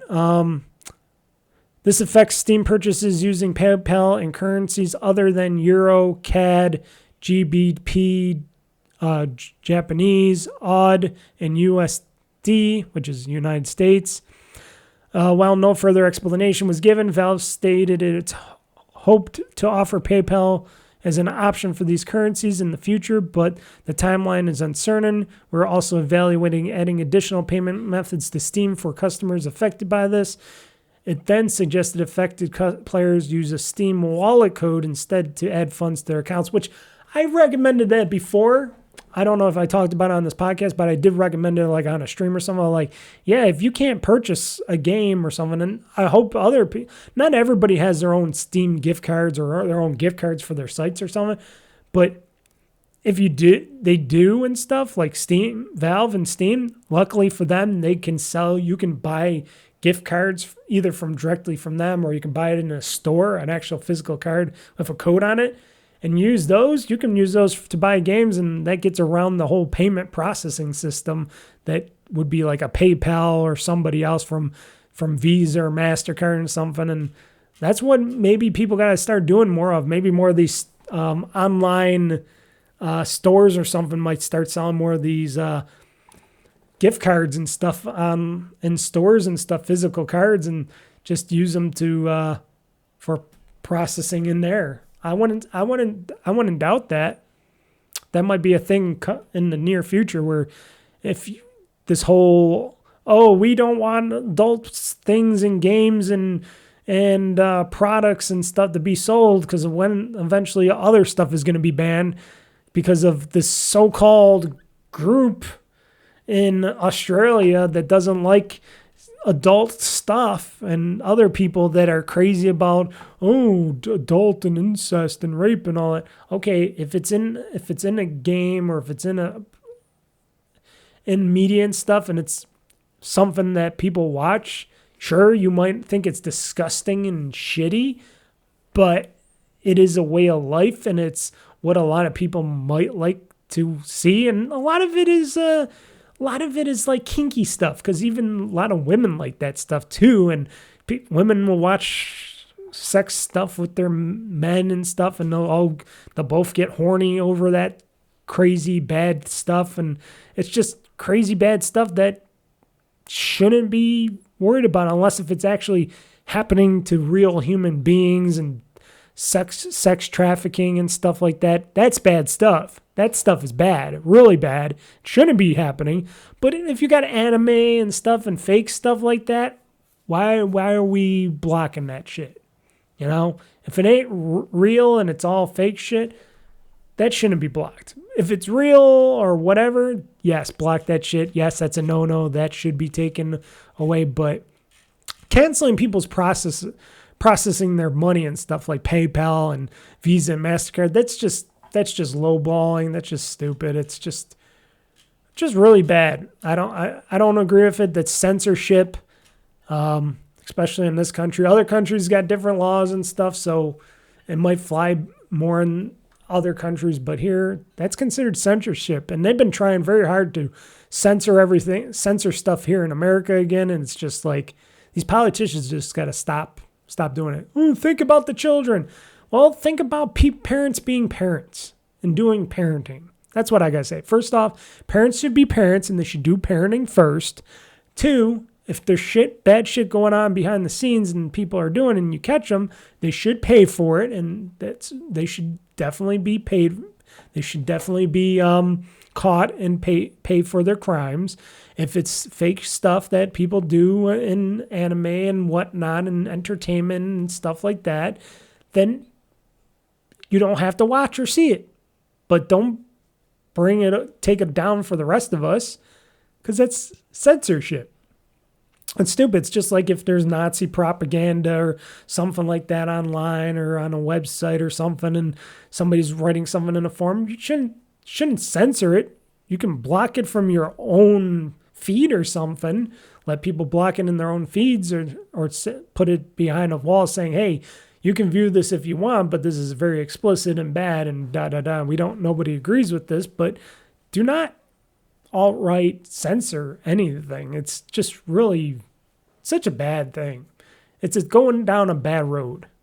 Like I said, parents, you got to do some parenting. You know what? Who doesn't have to do parenting? PlayStation, because PlayStation Plus Extra and Premium Game Catalog Editions is out for this August of 2025.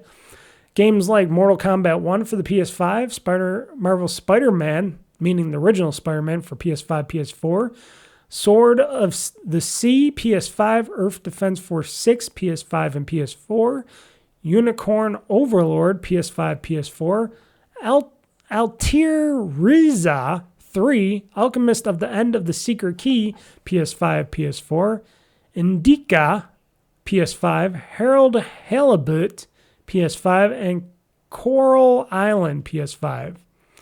PlayStation Plus Premium Game Catalog Editions for August 2025, Resident Evil 2 for PS5, PS4, and PlayStation. What is PS?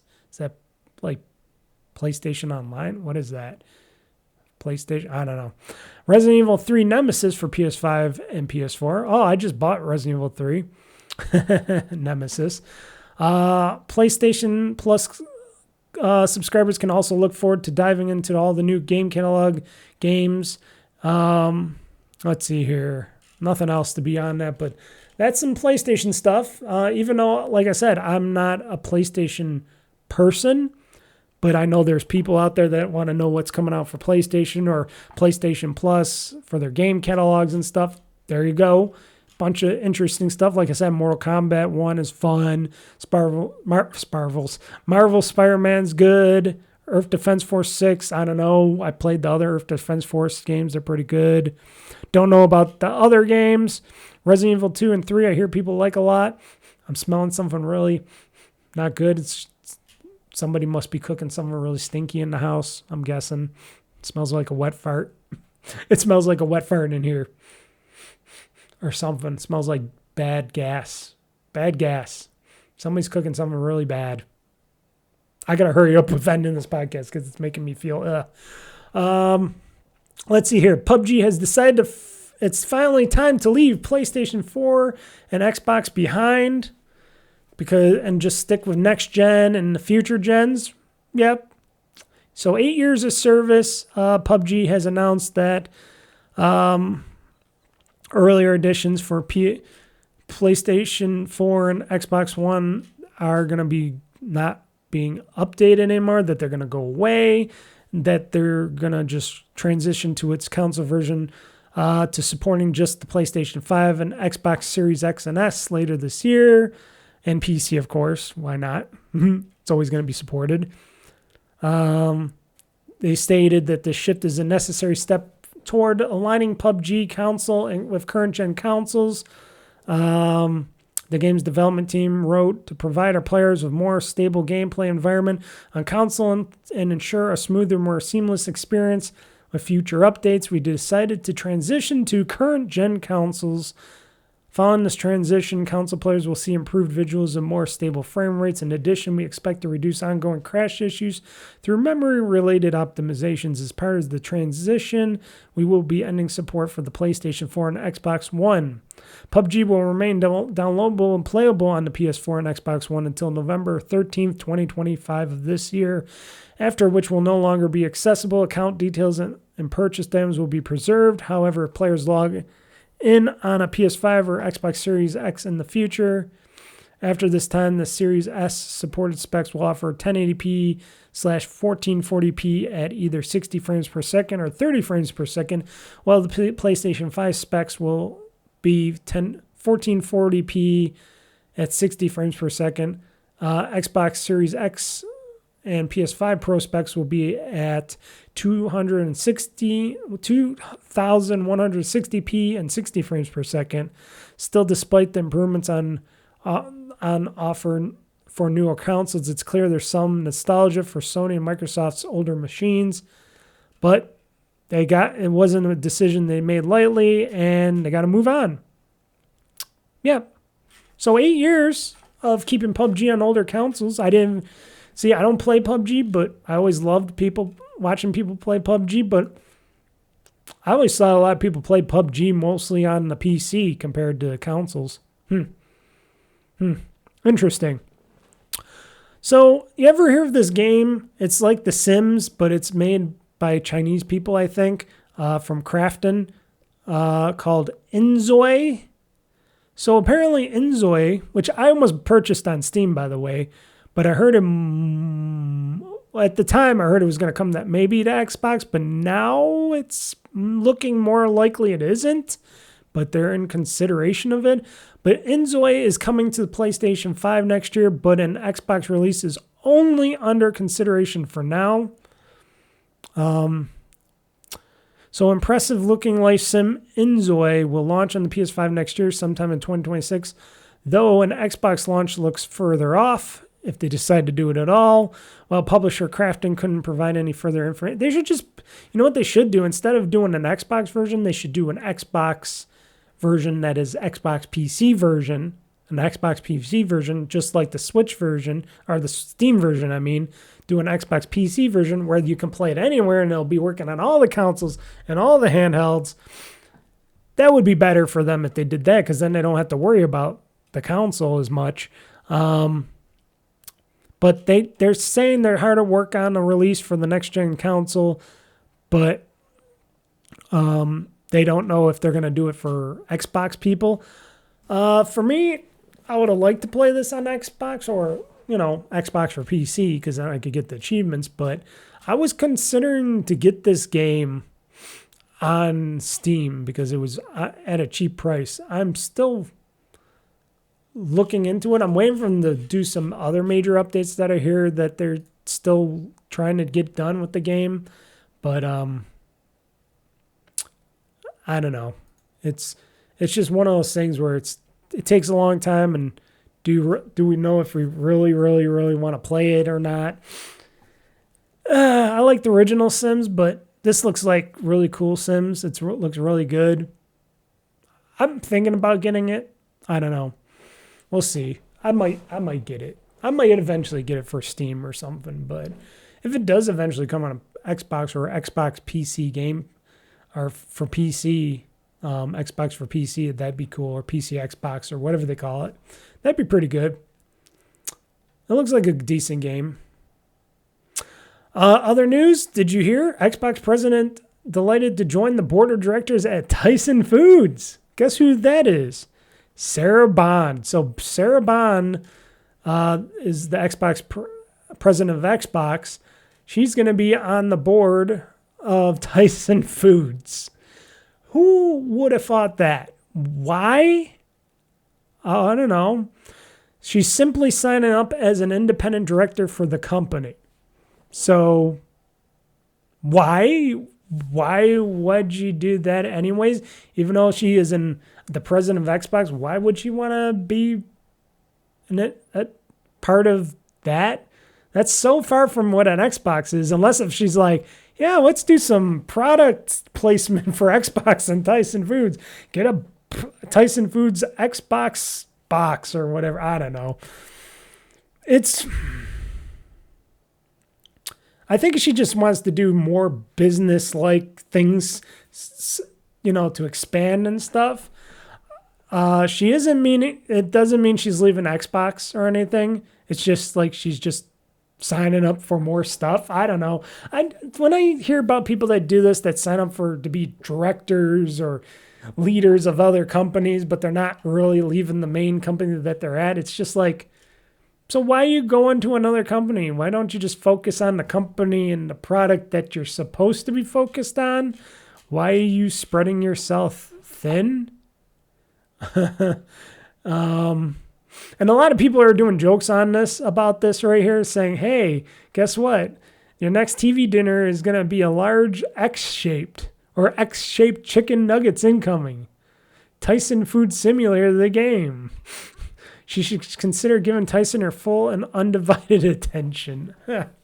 It feels like a high-paying position's only a criteria, already holding a high-paying position. It's like rich people having the exclusive club and just keep hiring their members. Qualifications be damned. Yeah, because what does Xbox and chicken mean? People eat a lot of chicken playing Xbox? That's a lot of greasy controllers.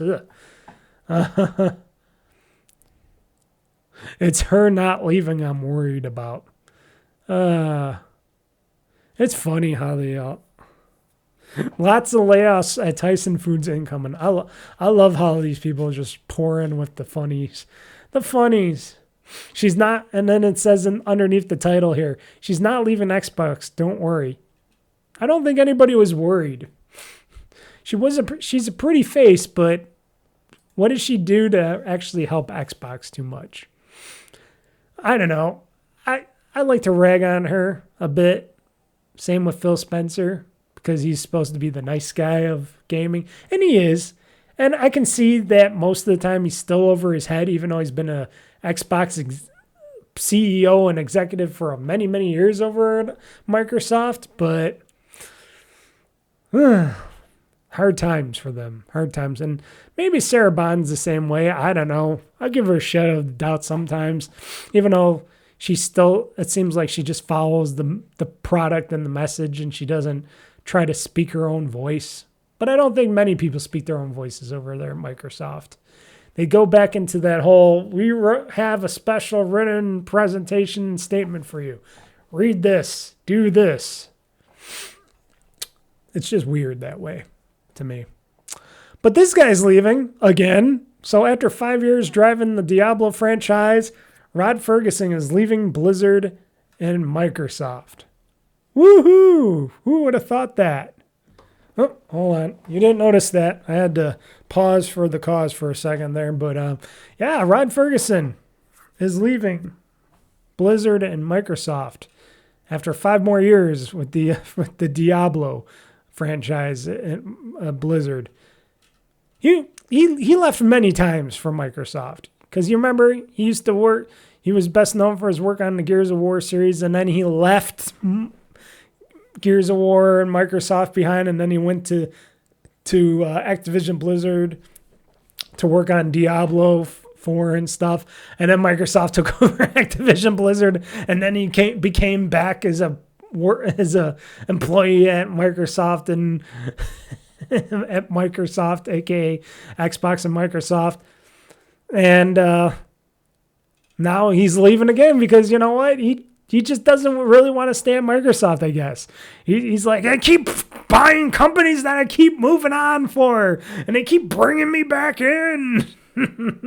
That's what it sounds like. He keeps trying to leave and go to other companies, and then it seems like Microsoft just follows and comes and grabs him back in. He can never run away from Microsoft. He can't run away from Phil Spencer. Phil Spencer keeps grabbing him and coming back in. Get over here. That guy.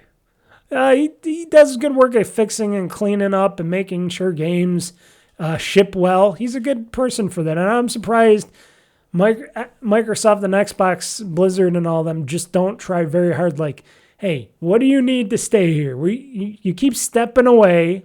This is like the second, third time you're stepping away. We keep buying companies that you averagely keep going to. So what is it? What is it gonna take for you to stay here? How much money, Rod? What is it gonna take? Because we like you. You do great work on video games and stuff. You should stay. Do you want to make your own project? What will it take to keep Rod Ferguson at Xbox? I don't know. It would have to be a very hefty paycheck, right? Let's see here. If anybody says anything about this. Some people think he's... Some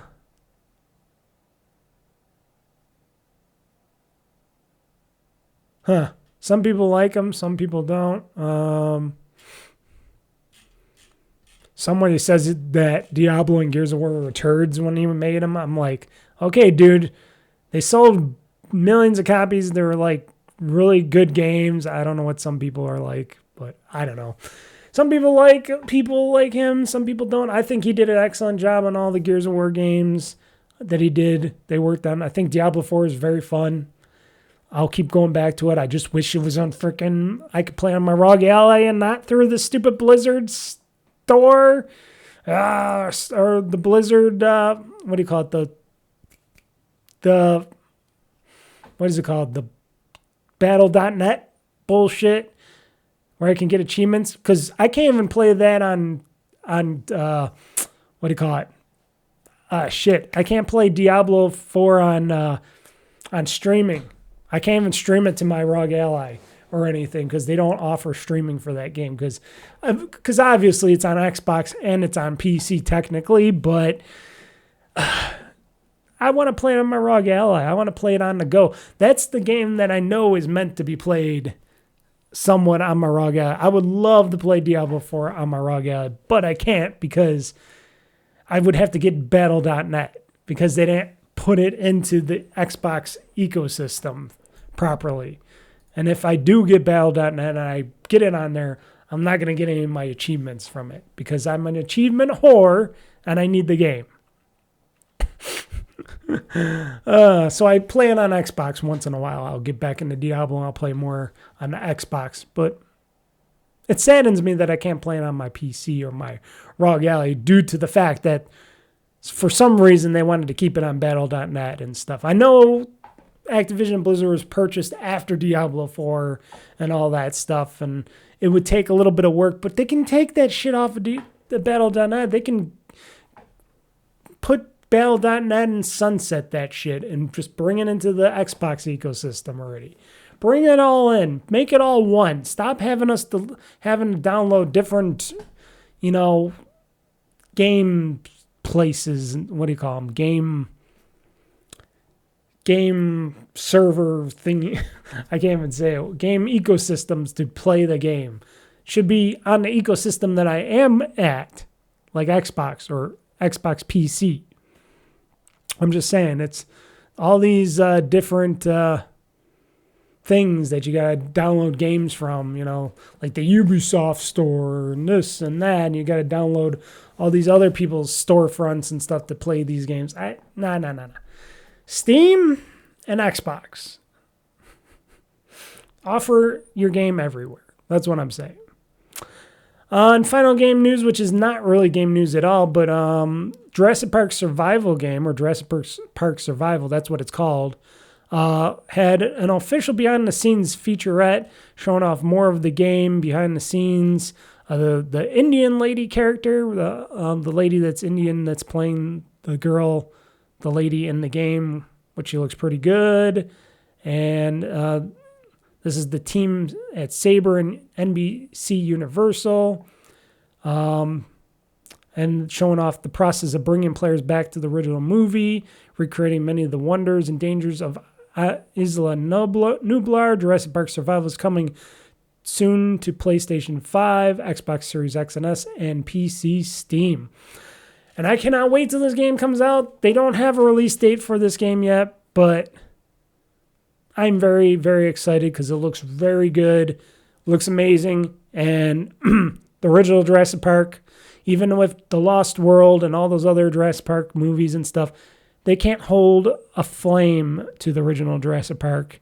And if you can, and that's what they should have did with the movies going forward, instead of just getting Scarlett Johansson in to be her titular self and try to do something beyond Jurassic World and stuff. They should have went back, brought the movies back to the original, had like secondary stories for other things around the park. They could have brought it back. They could have brought it back to original, did some other things, maybe come up with things that we did not know about the original Jurassic Park, stuff like that. What happened after the fact, during the fact, stuff like that. Just like this game is doing, just like the other Jurassic Park game. What was that called? Jurassic Park. What was it? It was the Telltale one. Telltale's Jurassic Park or something, or whatever it was. What they did, because they did it during the original Jurassic Park thing, and I like that stuff. That's the kind of stuff. It's bringing me back to the beginning and not just keep going forward and trying to make stupid stories about, well, we need to go and get the blood from this dinosaur because it can cure this many diseases and whatnot. It could help many people, blah, blah, blah, blah, blah. It's been done over and over and over and over again. Oh, wait, we got to get Scarlett Johansson and beef her up a little bit to make her the titular character because people are going to want to watch Scarlett Johansson get all dirty and wet and stuff like that. And we could see some cleavage and she could get chased by a dinosaur and blah, blah, blah. And I'm like, yeah, I'm kind of sick of Scarlett Johansson. I'm sorry. After the Avengers, she's done for me. She's done. I liked her before. I got sick of her after a while. Too much ScarJo for me. Like, what can I say? Too much ScarJo. Could get any other woman. Too much ScarJo. She's overrated, overused. You know what else is overrated and overused? This podcast. I am done. This podcast is done. The games news is done. So like I said, folks, thank you for joining me. We're going to end this here now.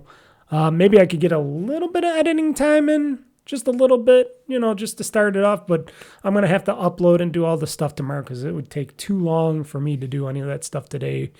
But yeah, thank you for joining me, everybody. Like I said, this week will be normal week, pretty much. I'll have this podcast out today, Monday, as you're watching and listening to this. Wednesday will be a let's play of TCG Card Shop Simulator, and on Friday will be another new live stream of RoboMike Rogue City as I continue playing RoboCop Rogue City, and hopefully I can continue through that courthouse. And then after that, the following week or next week, if we want to say it, then there won't be a podcast, there won't be a let's play, but there will be another live stream on Friday. So you will not see me from that chunk on. So, and I will repeat this stuff. I will talk about this stuff on Friday when I'm live streaming again. But yeah, this week, upcoming weekend, bathroom remodel. Cannot wait. It's going to be pretty in there.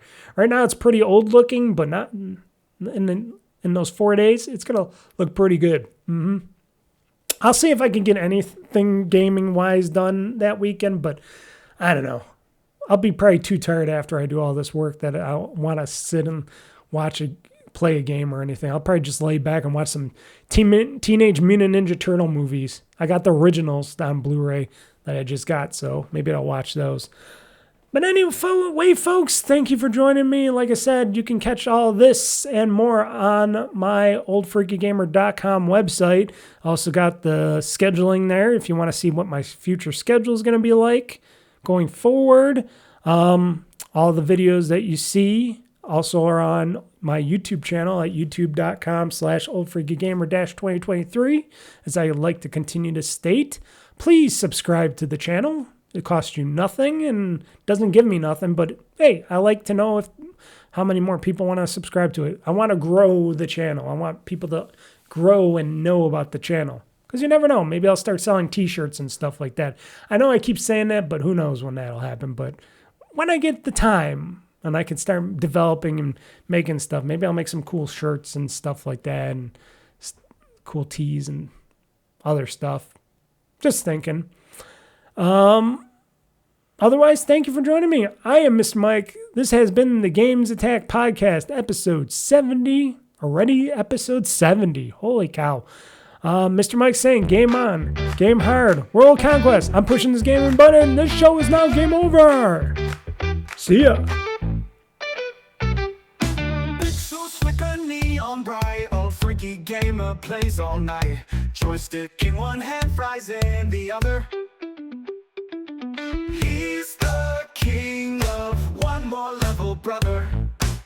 Press start, he's in the zone. His throne's a squeaky chair alone. Oh, freaky gamer, he's got the knack. Blasting through the GamezAttack. Level up and don't look back. Oh, freaky gamer on the track. 8-bit dreams and a 16-bit past. His reflex is slow, but his will is fast. Button mashing like a man possessed. High score chasing, he's obsessed. Respawn, repeat, rage, quit, restart. Every pixel's a work of art. Game over doesn't mean goodbye. He's back again, give it one more try. Oh, freaky gamer, he's got the knack. Blasting through the GamezAttack. Level up and don't look back. Oh, freaky gamer on the track.